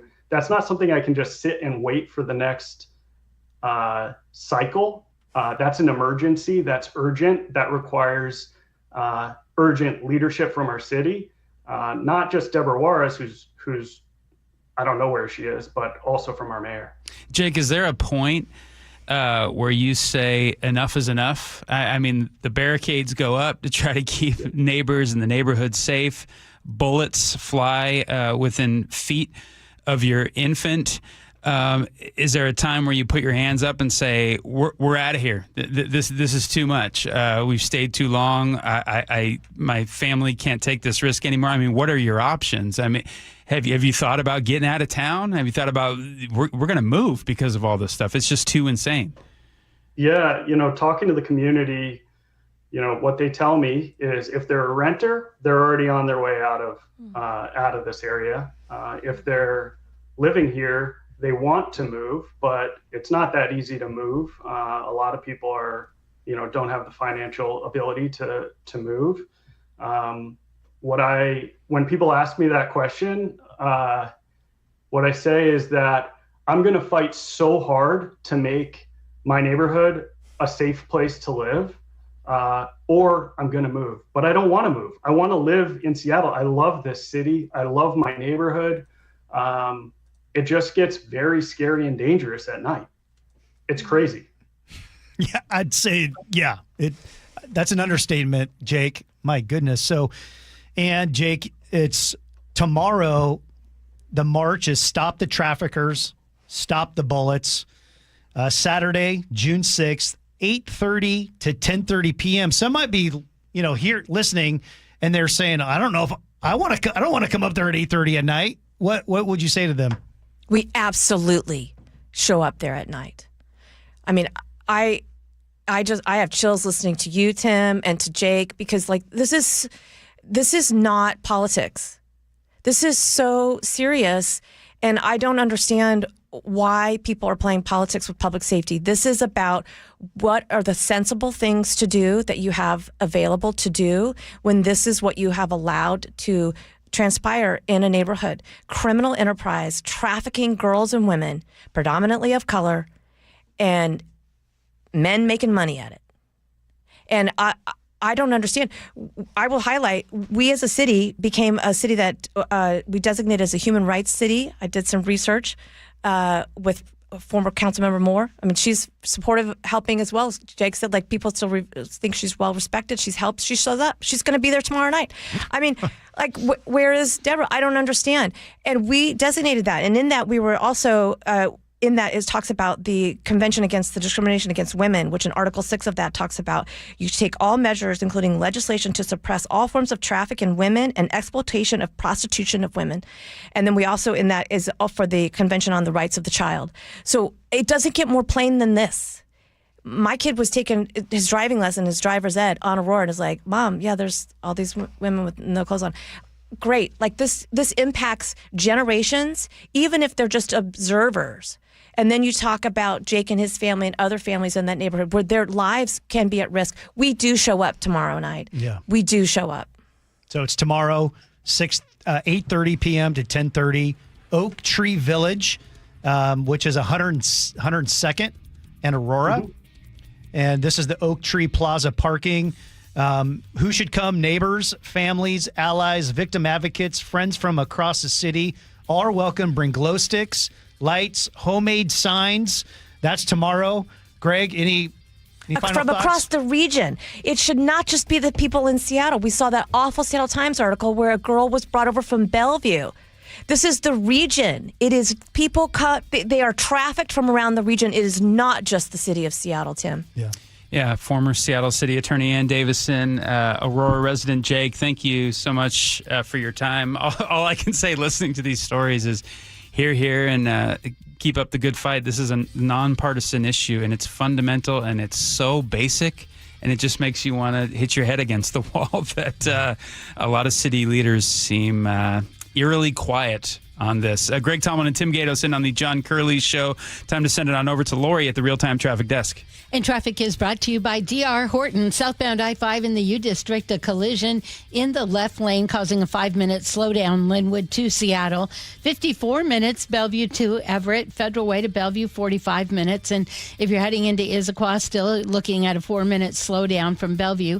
SeaTac to Tacoma, under an hour at 47 minutes. Still have a collision, Highway 9 northbound at 180th in the left lane, and 16 pretty heavy from the west end of the bridge into Gig Harbor, and then eastbound from 302. Northbound 5 closes tonight starting at 9 p.m. from I-90 to 45th, and that goes all the way through Monday at 5 a.m. Looking for the best deal on a new home? Discover the D.R. Horton Home of the Week. Visit drhorton.com and schedule your tour today. D.R. Horton, America's builder and equal housing opportunity builder. I'm Lori, KIRO, Real-Time Traffic. Choke Points with Chris Sullivan. With Choke Points, we try to answer listeners' questions. It can be as simple as a neighborhood stop sign, or it can be as big as the budget for transportation. I don't care. I'll find the answer for you. It's really easy to get a hold of me at mynorthwest.com. We have a direct link there that gets right to me. You can also do it in the app. You can hit me up on the text line. Choke Points, presented by Carter Subaru. Tuesdays and Thursdays on KIRO Newsradio 97.3 FM. Pump up the volume. Business moves fast. Orders roll in, deadlines close in. When you ship with USPS Ground Advantage, you can keep up with confidence. Every package stays in our secure network from dock to door. And with nationwide reach, dependable tracking, and upfront affordable pricing, you get built-in peace of mind. You run the business. We run the routes. Visit USPS.com/Ground Advantage to learn more. From the people who brought you It's the Dog Park comes. Your dog is limping, but she seems fine. Plus, you've heard they can fake it just to get what they want. So what's the deal now? You're being gaslit. Protect your dog from injury and illness with Progressive Pet Insurance. Oh, now she switched legs. What a diva. Progressive Casualty Insurance Company and affiliates. Not available in all states or situations. Coverage subject to policy terms. Don't wait. Insulate. Last year, American Crawl Space and Pest Services gave over $2 million in insulation rebates from PSE, more than any provider in the state. If your home was built before 1990, you're eligible for recouping up to 95% of insulation replacement costs. Insulate with American Crawl Space and keep your home warm during the winter and cool during the summer. American Crawl, the heroes you call. You've probably heard all those ads for life insurance. Just a few dollars a day, apply online in minutes, no medical exam. Simple, easy, and cheap, right? Now you're thinking, maybe I should get a quote. Well, smart thinking. Everyone should have life insurance. But here's what they don't tell you. Those few dollars a day rates, they're for young people in perfect health. That's why everyone calls Big Lou the 50 to 60-year-old not-so-perfect candidate. Like you. You take prescription meds, and you're overweight. Winner, winner, fried chicken dinner. Well, Big Lou works with life insurance companies that want people like you, with no surprises after you apply. In fact, if you're a 50-year-old guy with a few health glitches, Lou could probably find you $1 million of term life coverage for about $200 a month. So yeah, you need life insurance. But unless you're young and healthy, you gotta call Big Lou, because he's like you, older, heavier, and on meds too. Get a quote right now at 800-345-2789. 800-345-2789 or biglou.com. Running a small business means juggling a lot. Your network has to handle it all. That's where a fiber-only provider falls short. You deserve a partner who gives you a greater advantage. Introducing the Total Solutions Advantage only from Comcast Business. A first-ever combination of the largest, fastest fiber-powered network, the most reliable Wi-Fi, gig speeds with equipment and security included, and a 5-year price lock. Plus, it's all backed by a 30-day money-back guarantee. The Total Solutions Advantage only from Comcast Business. A new standard for small business with reliability, security, and savings in one. When you add it all up, no one does business like Comcast Business. Switch today. Get started for $60 a month for 12 months when you add an advanced solution to a qualifying internet package. Limited time offer. New customers only. Requires 300 megabits per second internet, security edge, and additional qualifying service. 1-year agreement, paperless billing, and autopay with bank account required. Taxes and fees extra. Most reliable Wi-Fi based on Open Signal Awards USA Fixed Broadband Experience Report, May 2025. Are you curious about who offers the best deals on top-rated Samsung, LG, and Sony TVs? The answer is surprising. It's not online, and it's not the warehouse clubs. The best deals on top-rated TVs are at Video Only. Don't believe it? Then check out the trade-in deals at Video Only. How about $500 for your old TV? Try doing that online. Before you buy that new TV, drop into Video Only. If you don't, you'll be sorry. Support comes from Amazon Business. You can't rely on guesswork to run your business. With smart business buying, innovative AI tools optimize your purchasing experience, paired with delivery options built for business. Empower your team today. Learn more at amazonbusiness.com. From the FIFA World Cup to competitive business environments, grand ambitions lead to game-changing achievements. At Bank of America, we're there to support businesses at every step, providing insights and expertise to help you gain an edge. He shoots, he scores! What would you like the power to do? Explore winning business solutions at BofA.com/gamechangers. Bank of America, official bank of the FIFA World Cup 2026. Power your drive with Mobil 1 motor oil. Buy 5 quarts, get $15 back, and score a fast and furious prize after rebate at O'Reilly Auto Parts. O'Reilly Auto Parts. KIRO News Radio 97.3 FM Northwest News. Now, the latest from KIRO News Radio and mynorthwest.com. Good evening. I'm Aaron Granillo. Leaders at the King County Regional Homelessness Authority answering questions following that audit found $13 million in overspending and mismanaged funds. KIRO News Radio's Corbin Hake reports the agency says no fraud took place. We have 100% clean records on every penny we've spent. Addressing a Seattle City Council committee, William Towie with the KCHRA presents a corrective action plan for the agency's survival. And Michael Pickett with the nonprofit Fair Start tells the committee it can be saved. They've got areas they need to improve. What I would urge all of you to do is to help them, advocate for them, and hold them accountable. Late this summer, the Seattle Mayor's Office may recommend the 5-year-old agency be dismantled. Corwin Hake, KIRO News Radio. Members of Iran's World Cup soccer team have been cleared to enter the United States. The squad received U.S. visas, allowing them to cross from their training base in Tijuana, Mexico. Iran plays 2 matches in California before facing Egypt here in Seattle on June 26th. Meta CEO Mark Zuckerberg's super yacht has been spotted again in Washington. The Everett Herald reports the 387-foot yacht known as Launchpad was moored near the Port of Everett Friday morning. Last week, it turned up in Lake Union and Elliott Bay, according to GeekWire. That was right after about 1,400 Meta employees here in Washington found out they were being laid off. KIRO News Radio's Frank Lindsay. June gloom has officially arrived. Lightning, gusty winds, downpours, they are all on the menu this weekend. National Weather Service puts Saturday's storm chances to 35%. From Snohomish County to the South Sound, meteorologist Matthew Cullen. So with these storms, we'll see showers across the area. With the strongest storms, we'll see some lightning, some gusty winds out of those, as well as the bursts of heavy rain. Snow levels also dip to 4,500 feet in the Cascades. The passes should stay clear. More rain in the forecast for next week. Now to the real-time traffic desk. Here's Lori. Traffic is brought to you by Home Comfort Alliance. Southbound 5 in the U District, a collision in the left lane causing a 5-minute slowdown. Linwood to Seattle. Federal Way to Bellevue is a 45-minute drive, and 54 minutes Bellevue to Everett. We're still seeing a slowdown Bellevue to Issaquah, just about 4-minute delay. SeaTac to Tacoma, under an hour at 47 minutes. Highway 9 northbound at 180th. It does look to me like that collision is cleared, but still seeing a pretty big slowdown. And both directions of 16 slow into Gig Harbor. And again, northbound I-5 closing this evening, starting at 9 p.m. from I-90 to 45th all the way through Monday morning. Summer's fast approaching. Get a quote for new air conditioning system on your phone in just 60 seconds from Home Comfort Alliance. Visit homecomfortalliance.com now. I'm Lori, KIRO, real-time traffic.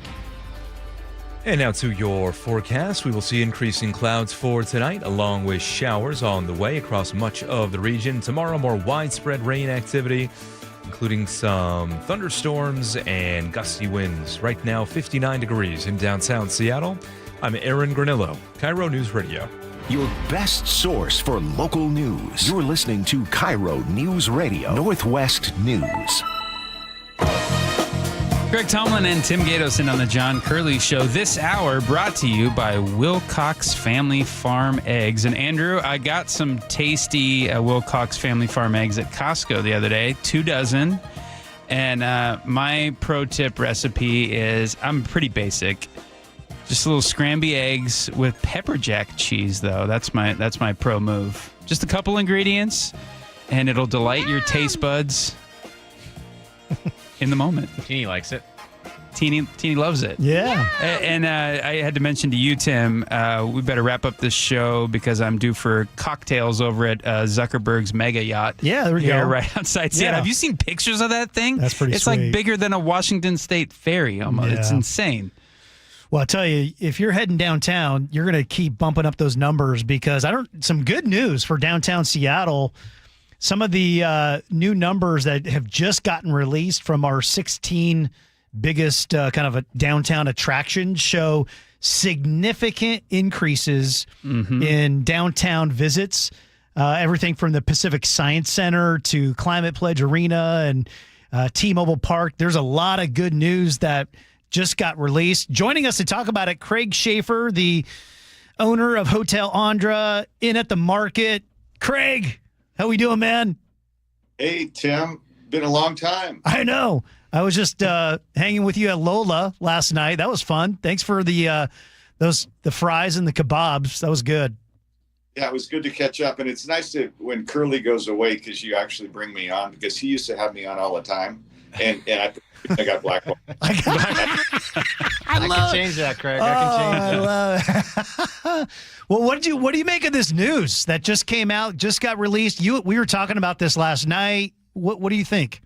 Yeah, well, it's not surprising to me because this is sort of what I watch all the time. I'm downtown every day and I see what's going on. So it's great to see it out there because as you know, we talk about naysayers, Seattle's dying and all of these things. And so we've got to get the statistics out there. And this was interesting because it was basically local tourists, right? Yeah, I had to look at it again for a second because I know that our tourism numbers from out of town are up, right?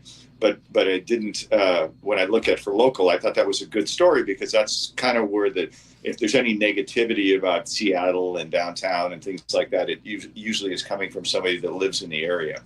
So, no, it's awesome. The waterfront piece, we've talked about that, and that is, and it just matures with the vegetation and plantings and all of that stuff, and the aquarium gets some patina on it. And then you got the LA Bay Connection, which just tops it off. And I was down there a week ago and took the walk, and it's really stunning.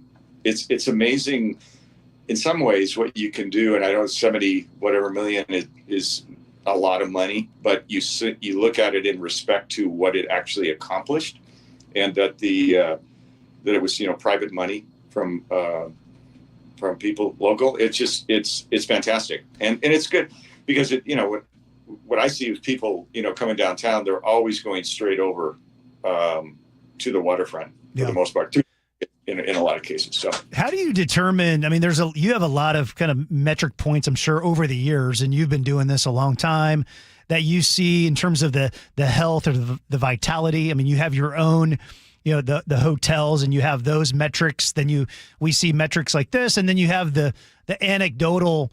I mean, you're out on the streets and you kind of see the vitality on the streets. What are the ways and the things that you look at and kind of determine, okay, we're back. Downtown Seattle is back. Well, and I won't say it's back, right? I mean, if you say what's back from pre-pandemic or what, things have changed for sure, and that the pandemic sort of keeps on giving in terms of the things that changed life for people, and that the work from home thing is probably, in my opinion, the biggest impact on the city, where you've got a 37% vacancy rate. The world has kind of shifted in terms of the proximity to the action in terms of towards South Lake Union a little bit more, but so what it did is it sort of wiped out some retail, and we're starting to see pockets of that coming back. When they did the waterfront construction, $100 million was earmarked for the Pike Pine corridor. You might not be able to see it all, but they keep enhancing that location added onto the convention center. So, but when I walk, what I try to do is I walk in the places downtown where I know that it still needs help. We have a ways to go. Third Avenue is Third Avenue. I mean, it's a transit corridor, and that's going to be an issue about it in terms of its revitalization. But I'll go Third Avenue and I walk down Pike and Pine, and so that's where I kind of get a feeling for incrementally there has been progress, and there's coming more. I mean, I'll tell you today, Tim, I was walking downtown and I saw these guys on bikes, and I thought from a distance that they were SPD. And when they came closer, I could see they were unarmed, but they had security vests on.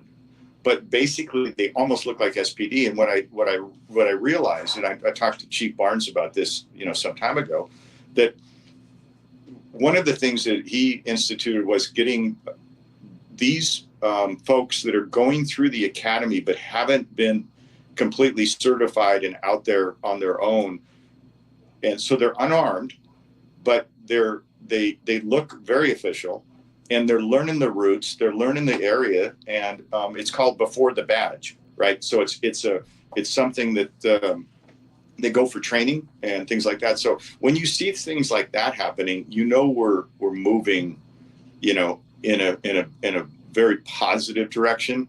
We got work to do, but that kind of stuff makes me happy.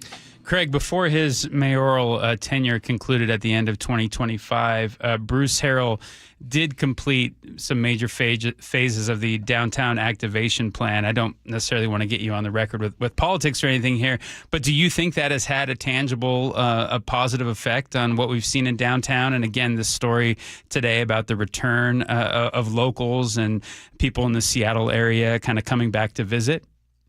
Yeah, I do. I worked with, Bruce on a number of those things. A lot of it was aesthetic, right? And so that's a piece of the activation. When I say aesthetic, I mean where you're talking about, some of these vacant storefronts where they try to activate on street level, things like that. Like I said, the pipeline improvement. I will tell you though, is everything in this, well, it moves too slow. I know that people are trying to do the right thing and good things, but I'm chomping at the bit to see that move faster. So yeah, Mayor Harrell did his part. And I know that Mayor Wilson has met with a number of people in the hospitality community. And she has stated that one of her top priorities in terms of downtown is Pike Pine. So she's saying that, how that all rolls out and so forth. So more police officers, cleaner streets, the mid guys, under the DSA. I mean, they do a hell of a job. I think, Tim, you've seen them out there. They keep the streets clean, and they're out there, and they've also moved to 3rd and Pine. I know that just last week. Yeah. But talk about World Cup here in the last couple minutes. We've got you. Okay. Obviously, that's coming. It's exciting. A lot of people are just they're fired up about it. There was some certain headlines early that was like, oh man, these are going to be 6 Super Bowls, 750,000 people that are going to be here.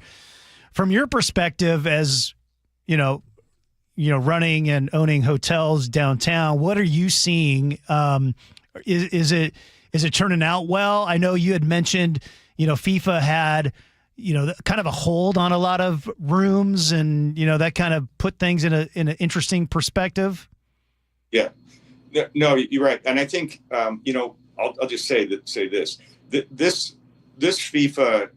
In this tournament, it wasn't a test, but it's very different in terms of how it's geographically spread.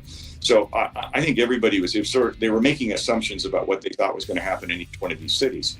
And FIFA put room blocks in a lot of the cities and basically pulled those because they didn't see the demand. Now, why is that? There's a lot of factors in that, but I will say that their booking window is very short. And just within the past week, we have seen reservations coming in, and I talked to the guys that own the big boxes here. They're feeling much, much better than they were just even 10 days ago. So it may not be this gangbusters crazy thing, but the point is there's going to be a lot of people here, and the downtown's going to be super active. I've got that feeling. The other thing is our occupancy might be a little bit lower, but the average number of guests per room is higher. So when you talking about people on the streets, it's going to be exciting. More people bunking up, huh? More people bunking up. I just look. Well, you get kids and you get so yeah, it's cool. And there's viewing spots and all that other stuff. I think it's going to be, we kind of a sigh of relief because a couple, 3, 4, 5 weeks ago, it was really hard visibility in terms of see what was going to happen. Yeah. Craig Schaefer, owner of Hotel Andra and In at the Market. 2 places, if you've never been, I mean, these are unbelievable places to come check out. Do like a staycation this summer and check one of those places out. Craig, thanks for joining us. Hey, thank you for having me, Tim. Good to talk. We'll catch up sometime. Sounds good. Tim Gatos, Greg Tomlin in on the John Curley Show. We'll take a quick break, but we're going to throw it over to Lori at the real-time traffic desk. Northbound I-5 slows through the U districts, then from Mount Lake Terrace all the way to about 128th and South Everett, making your drive Seattle to Everett 51 minutes. 167 stop and go from Renton all the way into Puyallup. I'm Lori, KIRO Real-Time Traffic. You bought an RV, and you got an automatic discount from Progressive by bundling it with your home or auto insurance. That's great, but a serious word of warning every RVer should heed. You don't need to talk about things like dry weight or dump stations. And you don't need one of those expensive water filter straws either, because the most extreme thing most RVers encounter is a campsite without hookups. So just enjoy yourself and Progressive's automatic discount when you bundle your RV, boat, or motorcycle with your home or auto insurance. Progressive Casualty Insurance Company and affiliates. Not available in all states or situations. Wesley Financial Group is not a law firm, and Chuck McDowell, definitely not an attorney. This is Chuck. If someone talked you into buying something really silly and you want to get out of that silly little thing, my advice, get the facts. Call me and I'll send you our timeshare exit kit absolutely free. Inside, you'll learn how timeshare works and all your options for cancellation. Call Wesley now for your free exit information kit. 800-895-1414. That's 800-895-1414. It started as a puddle. Where? In the shower. Uh-oh. Then the kitchen sink. Started backing up? Yeah. I know where this is going. Clogged up. Right. No problem. Beg your pardon? There's no clog we can't clear. You're Dan. From Apollo Plumbing. This is going to get pricey. How about $83? To clear my drain? Apollo Plumbing clears main drains every day. For $83? 83 or it's free. What's the catch? No catch. We'll even do a camera inspection. Why's that? It's the best way to find the cause of your clog. And it's included? No extra charge. Truth is, we hate clogs. I don't love them. Seen them all. Ew. I promise. There's no clog Apollo can't clear. Guaranteed. 83 or free. Goodbye, slow drains. All it takes is an accessible clean out. And Apollo gets my drains draining again. You call, we come, it's fixed. My heroes. Just doing our job. Thank you, Apollo Plumbing. ApolloPlumbing.com. Are you a homeowner, 62 or older, and realize that your Social Security and other income may not carry you through your retirement years? Have you ever thought about a reverse mortgage? Hey, Brock Hewitt here for my friends at Tila Mortgage, a local company serving Washington residents for 30 years. And if you want to know how a reverse mortgage works or have questions like, are reverse mortgages safe? Will I still own my home? Or do I really have the option of not making monthly mortgage payments? Call Tila for a no-pressure conversation. They'll answer your questions with personalized recommendations and loan options that can safely help you improve your monthly cash flow, increase your available income, pay off debt, or make home improvements. Call Tila today. Tila, spelled T-I-L-A, is a name you can trust for truthful, honest, and ethical advice for all your mortgage needs. Call 206-766-8888. That's 206-766-8888 or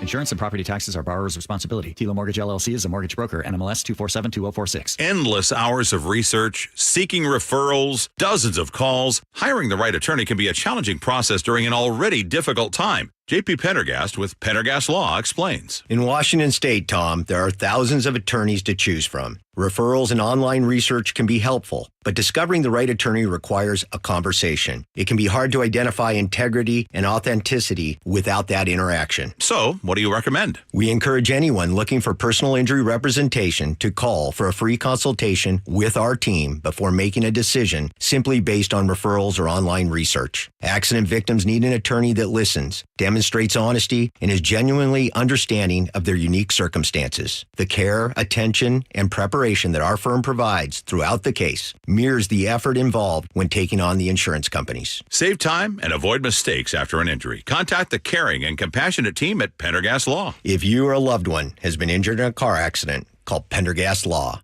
We can help. Pump up the volume. Business moves fast. Orders roll in, deadlines close in. When you ship with USPS Ground Advantage, you can keep up with confidence. Every package stays in our secure network from dock to door. And with nationwide reach, dependable tracking, and upfront affordable pricing, you get built-in peace of mind. You run the business. We run the routes. Visit USPS.com/Ground Advantage to learn more.